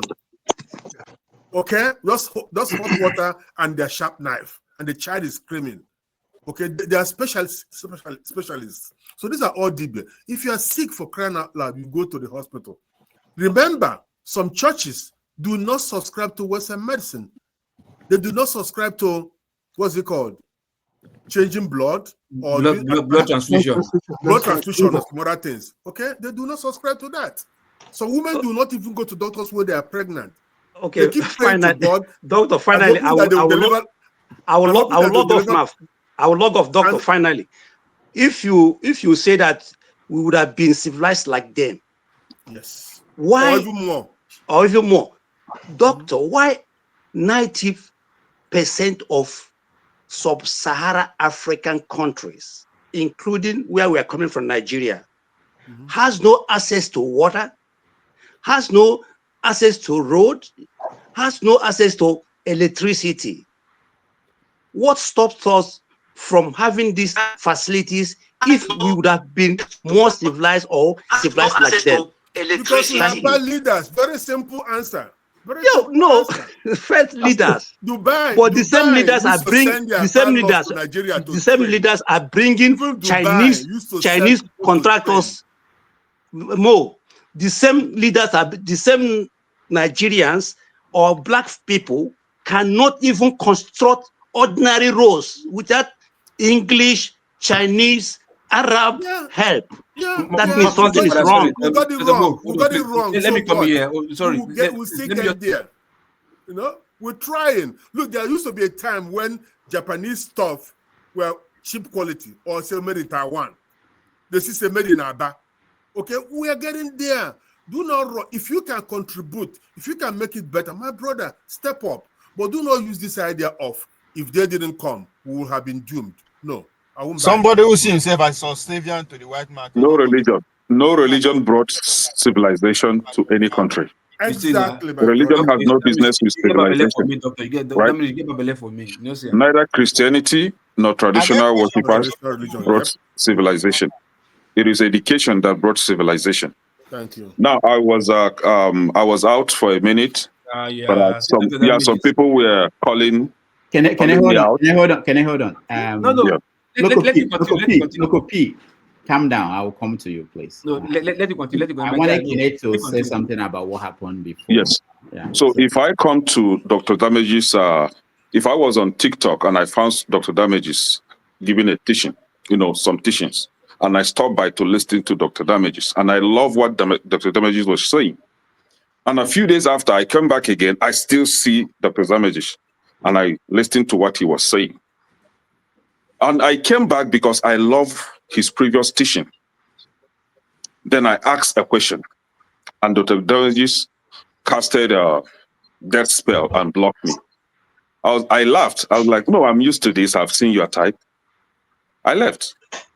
But I continued to watch Dr. Damage's on other platforms. Right?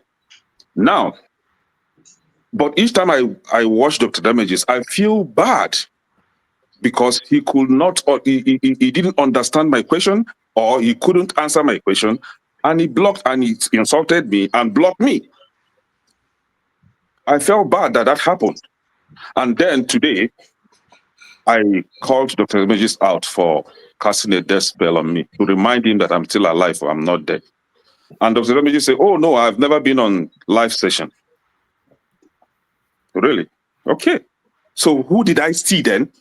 Do I look like a kid to any one of you?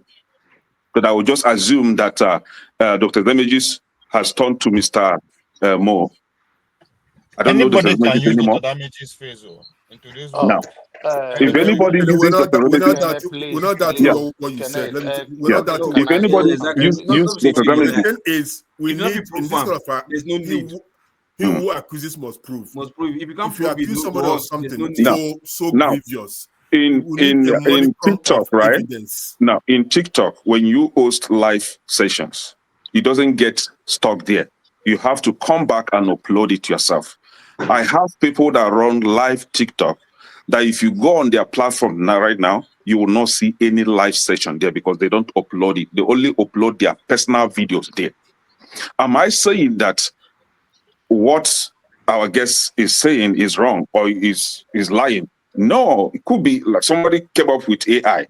I don't know how that works. How somebody would just clone me completely that I will be on live session responding to people. That's easy to do. They were asking me questions and I was responding. Easy. Anybody can do it. Sir. You understand? I've never seen that on TikTok. I've been to. Was that threat on the comment section, or is it spoken? Was it spoken? No, I made it on the comment section. Okay. Okay. All you need to do is to go on that platform and get it might not be him now. So you see, that's what I'm saying. You see, if he had said that, he could have recalled.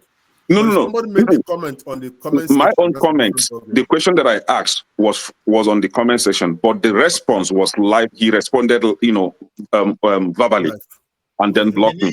And this has been the format. Once you ask a very serious question, they will block you. Some will even insult you and block you. Can I, my brother? One thing what I just did was I took a picture now of we being live, and as long as the phone doesn't crash or damaged, and that's why I've learned to multiply start saving things. When somebody makes such a very serious statement, because I was about to ask my brother Kenny, Igbo glasses nanya. You contact. No, you wouldn't have that time. No. Let me tell you. You wouldn't have the space to take any picture because once he blocks you, you are out of that session. You are out of that completely. Once he blocks you, you are out. You can't even come back to that handle.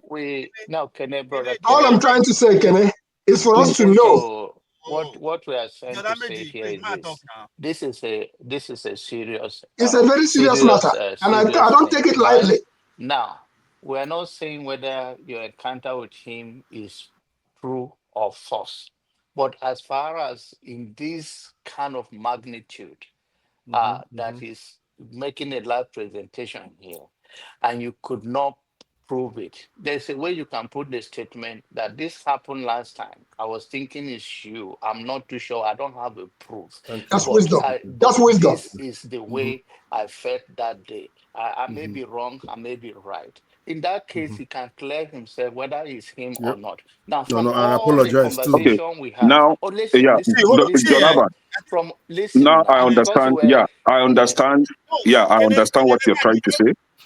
I understand it clearly. It's not about you on trying to understand me. It's about you are looking about your own side, but you don't know the damage you have caused to most of us. And that is why I said I understand what you just said now. I understand it. So the way and manner I put my presentation, yes, it sounds very wrong, right? It was a direct accusation.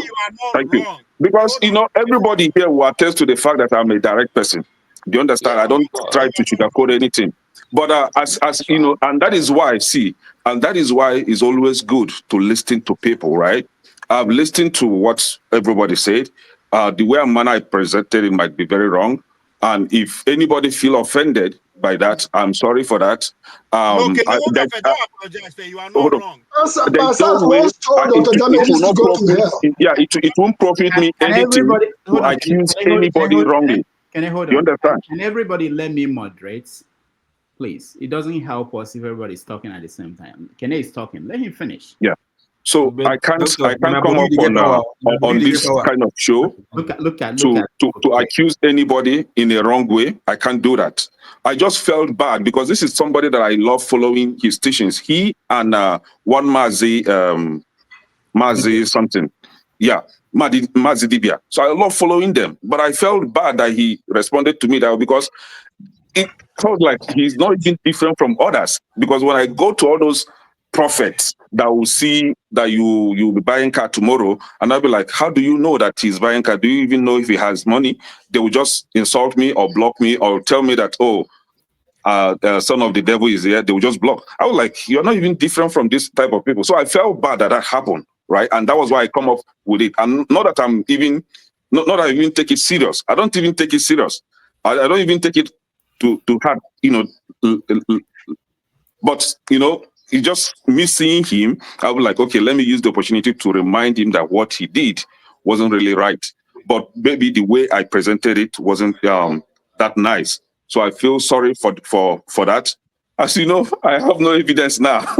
So, but Dr. Damage, can I speak, please? Okay. Tansat once told Dr. Damage. So hold on, everybody, please. We have to round up. It's been almost 4 hours. Obvious. Go ahead. I don't think you should be quick to either render apology or conclude on that yet, for obvious reason. Unless you are just making shit up, right? If you are a victim of AI, that doesn't mean you should apologize. It means that you bring it to his attention. Why am I saying this? He make it easier for you. He's not just saying he has never gone live on TikTok. He's in every other platform, right? Which is very easy to navigate. And if you didn't see anything like that, you not bring it to his attention and say, come on, somebody else is using your name. Unless you just making it up. If you're actually sure that you saw that live, somebody is using it. So you're actually bringing something into his attention, and he should go after that. There's no point when you know people are using your image and your name to do all sorts of things, and you just keep quiet, and all your defense is that, oh, I've never gone live. It's also going to go to pass. So I don't think it's just easy for you to just start apologizing. No, it's a big issue. It's also a thing we all should be aware that it's not everything that comes on the comment section that is actually human made that is there. But it's something you should be investigated. Don't just close the matter yet. You don't do anything wrong. You are actually acting as a human being. If you actually feel that you saw something live, you are reacting to it, and there's nothing wrong with that, right? And he's defending himself by saying, "Come, I've never gone live in all the platforms." So again, very easy. Just if TikTok, watch. No, actually, I saw one live he did. So I went back to search his live videos. I saw one live he did on YouTube, which I shared with Dr. Damages. All right, thank you. Okay. Thank you, Kene. Local P. First thing first, Dr. Damages, this question is to you. Whenever I'm speaking, I don't care what the type of things. Do I make sense to you? No, even now, you don't. No problem. Next time when you block me, I won't complain. Local P. This is the issue. I know that when you sit down with forefathers and you are evening section, you guys do things differently. How do you mean? And it's okay, but it's just like you are blocking me for right now. You see what you're doing. Local P, you see what you're doing. I'm speaking now, so you wait. I waited for you to speak, but you can help yourself. So that's the issue. So, but my anger now is that, right? This guy, forefathers was OVA. They did worse than what you just muted me for just now. That's why I asked you that question. If maybe because I don't make sense, that's why you just mute me, and you allow those who make sense to continue arguing us to talk over. No, I called OVA to speak, and he spoke. But your own is that constantly interrupting. Anyway, but you make sense. You always make sense. I love your presentation. Oh, wow. All right, let's see. We'll have to round up. Okay. Wait. There's somebody who has not even said anything, and you guys are just fighting over time. Now we don't my tongue. He's not in Nigeria. Mr. Ike is not in Nigerian. So you don't reach my tongue. See, come on to me. Okay, continue. I thought you are done now. Are you me? That was just the preface. That was the preface. Why did you block me first? All right. Hold on, Christian. Let's. In a nutshell, it's so important that the guy he didn't come back. You understand? For me, in a nutshell, what I got from what he was saying, it's not that it's not correct. I think his understanding is not big enough or massive enough to understand what myself and Mo were saying. That's just what I saw. That's why when he's talking about finding your own cannot just come from anywhere. There's an origin. You have to tap a source from somewhere. That's why I broke it down to his father and his four brothers. If himself and his brothers leave their father's house, they will definitely start from what their father taught them first, before they build on their own altar, wherever they want to go and find his own path. You understand? If he's looking for his own path, he has to draw source inspiration from his own father.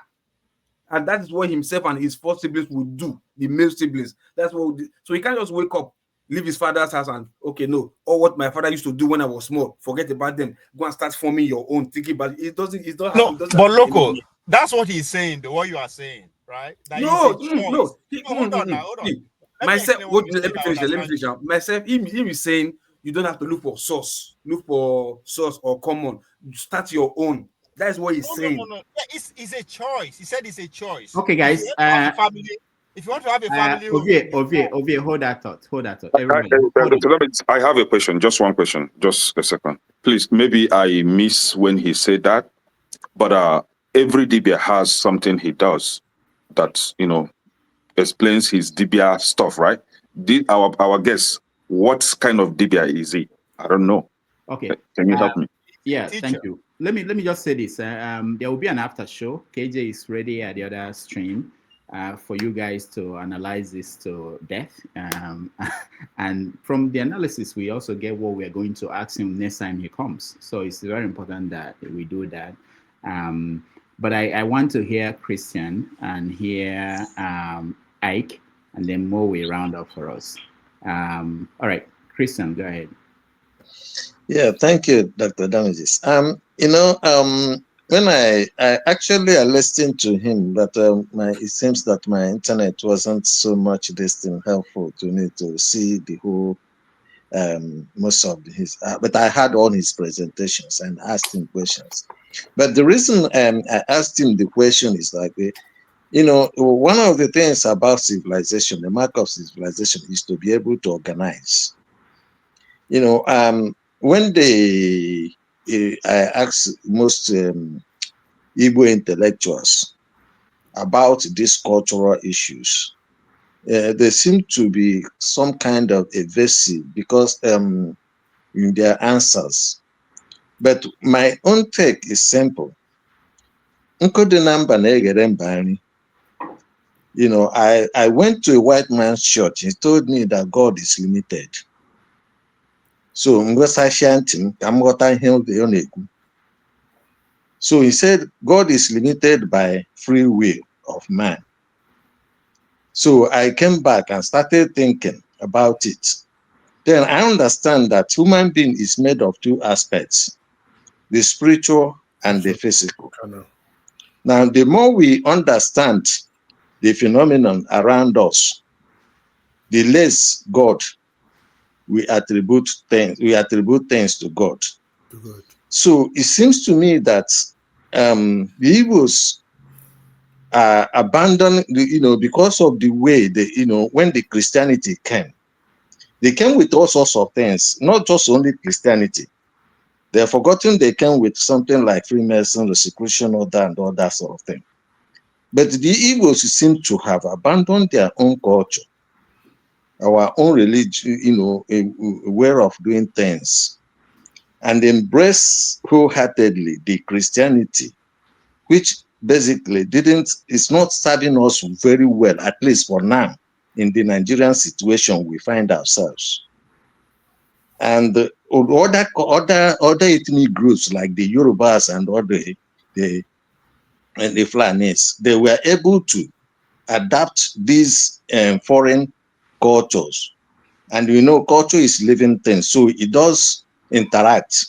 They were able to use their own system or templates to adapt those foreign cultures to suit them.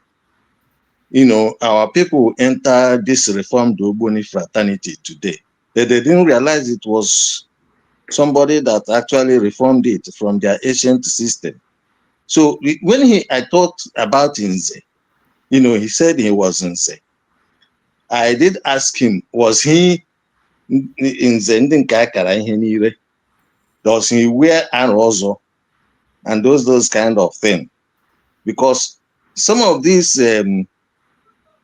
societies play very important role in development of every society.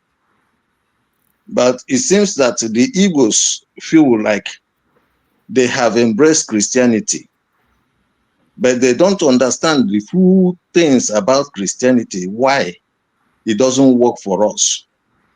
So that's my take. I would have loved to ask him, explore these issues with him, basically. That's all right. Thank you, Kristen. What we're going to do, like I said, we are going to do more of debates where we have conversations than the nature of things we've been doing. Like on Saturdays when we just discuss issues in the news, so that we can go in depth and get some other people. I just got a message from Ginger Media, and he will connect me to Professor Osuagu, who I've been looking for.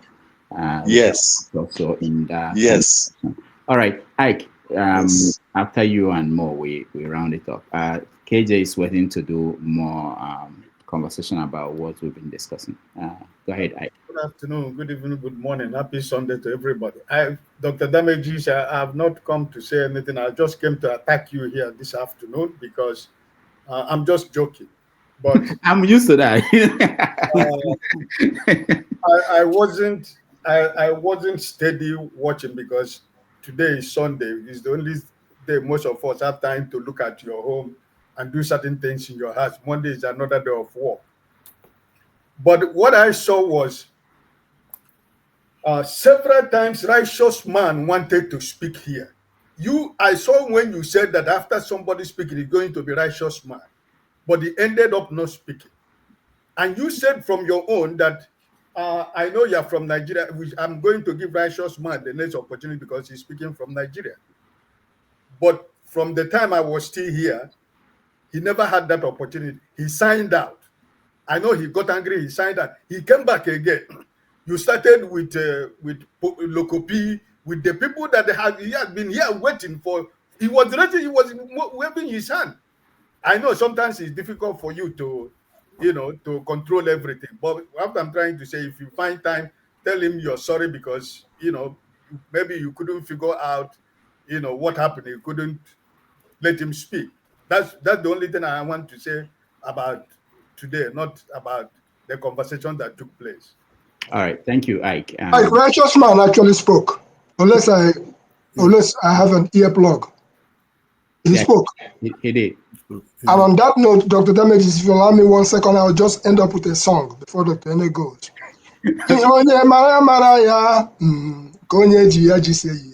What you know will know you. If you know dibia, dibia will know you. If you know sports, sports will know you. Whatever you know, and that's the principles on which we go forward.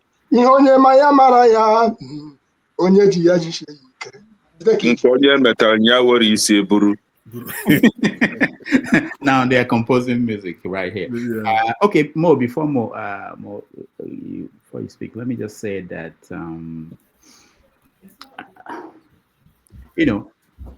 I've followed our guest on Facebook. I didn't even know he had TikTok or other accounts, and I've seen his interaction with people, and sometimes this our 3-hour thing is too long.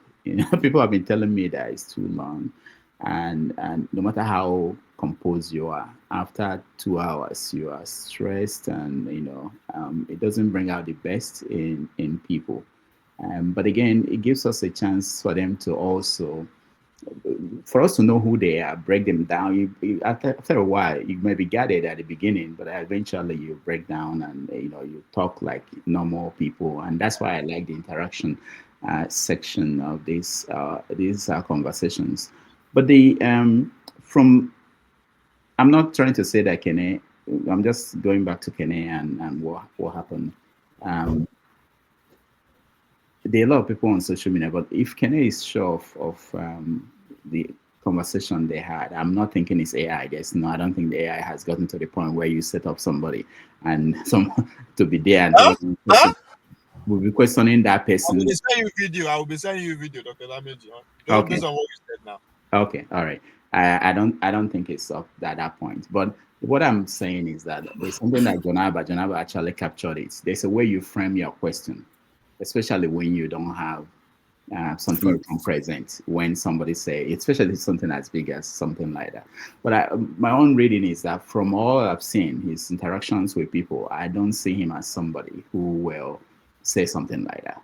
But again, it's from my own reading. I've not seen him under serious stress to say. But it's important that we should think about that. No matter who is the guest, that person is still the guest. And no matter what we think, even whatever we our interaction with the person, we should always, at any point, be able to understand, how to present things. We're not here to run anybody down or do anything like that. We're just trying to have a conversation. All right, Dr. Mo. Yes, thank you, Rudolph. That's a very good thing. I remember this sort of thing happened with the prophet. Issa. Yeah. Somebody threw him a question. I was kind of, almost threw him off. So please, let's just be mindful of that, even when we are right. So thank you so much, Rudolph. This is very important. This is the first time, really, I could remember we've had this kind of discussion around ordinary, which is something that is propping up. I see many young people talking about going back to the rules, Omenani and everything. There. By the way, somebody asked about Omena and ordinary. These are all synonyms of culture. You can use any one of them. It's culture, tradition, heritage, and all that. So they're all encompassing with the word A-L-A at the end, which is Allah. And then the word A-N-I, which is Ani, which is the spirit of the earth. So everything is about earth. We are earthlings, we are people of the earth. Everything we do is about the earth. We hold the earth very sacred. And that's all there is to the Igbo religion. So I'm happy that this is happening. Okay. And I just was trying to impress on Tobe, to get other like minds. Let's come to a point where we can agree on something. Of course, there's nothing like perpetual truth. It's only when you know the nature of God that you can say, aha, this is where it is. No, because to know God will be the end of knowledge. Nobody knows. I believe in that. So, but we'll keep discussing. I'm coming to come with a common view on something we can hold dear. And if time comes where we have to leave them behind and move on, we move on. You see, the Igbo have no apology to offer to anybody for dismantling a deity. You know what that means? What we call God. The Igbo have no apology. They tell you they make up the deity, and if you start behaving weird, they will dismantle it. There's a proverb which says, so they don't even fear these gods, but they work with them. They propitiate. The traditionalists were called Ndi Ogomo because they were talking to spirit. That's why the Christians know them as. They say do it. You can propitiate a spirit and try to ask for favors, which we do every time in Kolanot communion. That is, offer a little bit to earth and offer some to benevolent deities, hoping that they will influence your day's work, your givings. Even these guys that do money rituals, they don't know what they are doing. But what they are doing is simple psychology.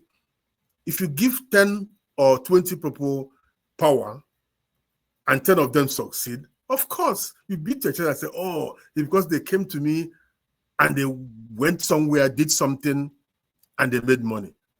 So we have to educate people. We have to do more of this, try to talk to the young ones to understand that nobody knows the ways of the gods. This belongs to the spiritual realm. And people who come over here to claim to us that they did, that they know it all, they do not know it all. So we free our mind, but it doesn't stop us from coming together. This is an organization. We have been organizing talks to talk to ourselves about different issues. And I believe you, I'm here every Sunday, every Saturday. You might not see me, but I do listen. When I called up, I say, listen, this is wrong. He said, oh, were you there? I say, yes, I was there. So I like it, guys. I congratulate all of you for staying through this. And this is a way to make our society a better place. Thank you so much, and God bless. Can I ask Dr. Mo one question before this? Oh, God. You guys. Okay. Okay, it'll be one question. Go ahead. He deserves it. Yes, Dr. Mo, earlier on you alluded to the fact that with the way we are going, if we don't actually pay attention and teach the next generation the differences, they are bound to crash in the future between the Christianity and all that. And which I will argue that is how it was in the past. It's just that the traditionalists lost to the Christian. And I appreciate there's a guy who came, I think the guy from Germany who was talking about civilization. He alluded to the rhetoric, the words that Nze was using against the Christianity, which is to me the fight has started. But the question now is, now that we understand that, even though everybody has its own goal in terms of, every quarter, every society, we are able to live in harmony, most of the time. So how we see this discrimination that you highlighted in terms of don't marry from here, don't do this, are the ways of the invaders to sit years apart, even though their attempt is to bring us together under Christianity, but they still impute all those kind of way for us to don't do this, don't do that, don't do that.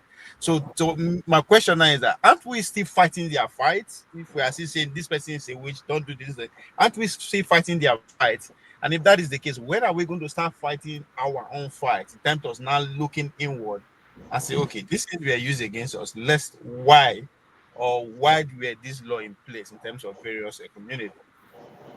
My brother, you've answered your own question. That's why we're here. That's why we're talking. Exactly. The day you stop talking, that's the way you start dying. Even in Nigeria, forget all the things they talk about Igbo, Yoruba, it's not because people do not understand. When you meet people one-on-one, people are nice. That's why I believe the human being is basically a nice creature until something happens.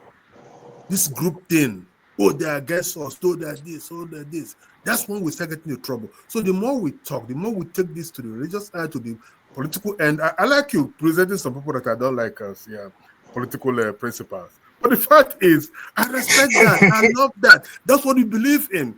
And I begin to see these people in a different light. But I'm saying, this guy makes sense. And this person behind him must make sense too. So what I'm saying in effect is this. Let's not wait until we get a replay. If we get a replay this time, my brother is going to be bloody. It's going to be bloody. People are going to do very terrible things.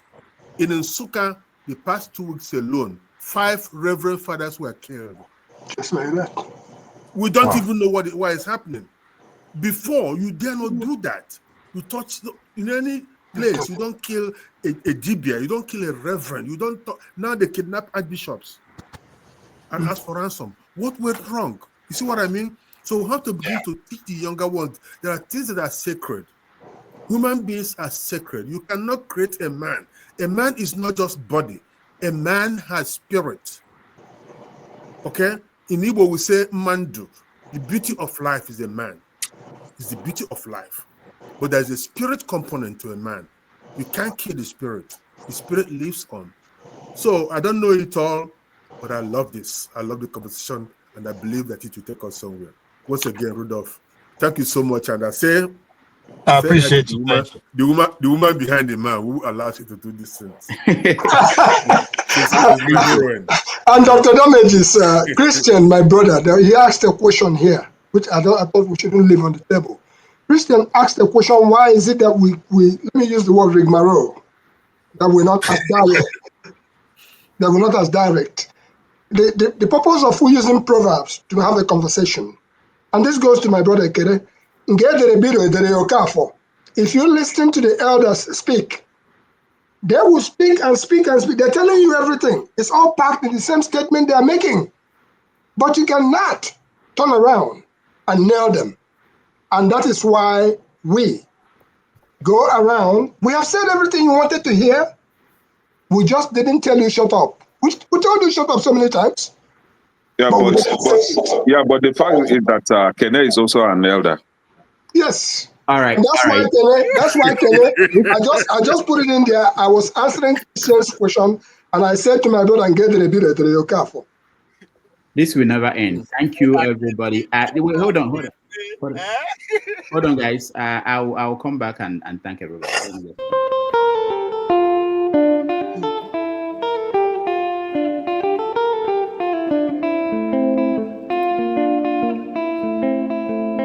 Eddie Kwansa bio bio, Eddie Kwansa bio bio, Eddie Kwansa bio bio, Izukamana nedio biao biao, Eddie Kwansa bio bio, Eddie Kwansa bio bio.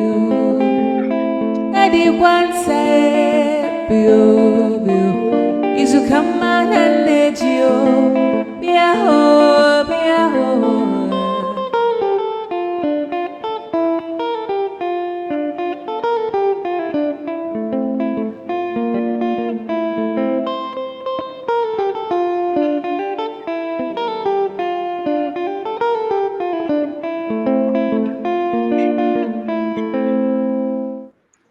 All right. Thank you so much, everybody, for being here and being part of this conversation. I want to thank those that supported us. We have a new member. I told you guys the best way to help us to keep this platform going is to be a member. We have a Black Beauty just became a YouTube member.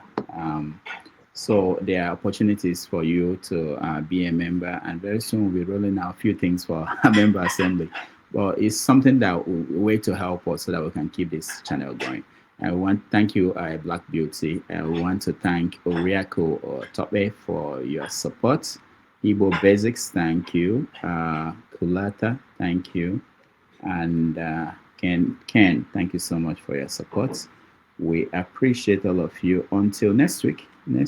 Oscar Blackbone. Thank you so much for your support. Next week, we're going to bring another guest for you to be here and be part of this ongoing conversation we're having. Dr. Mo, thank you so much for being here. Ike, thank you so much for being here. Ovie, thank you so much. Igbo Basics, thank you. Christian, thank you so much. Kene, thank you. And Local P, Troublemaker, thank you so much for being here. All right, on behalf of people behind the scene who helped out, I appreciate all of you. Next Sunday, we are going to have another interesting guest. Until then, take care and enjoy your week. Bye. We need Dr. Mo.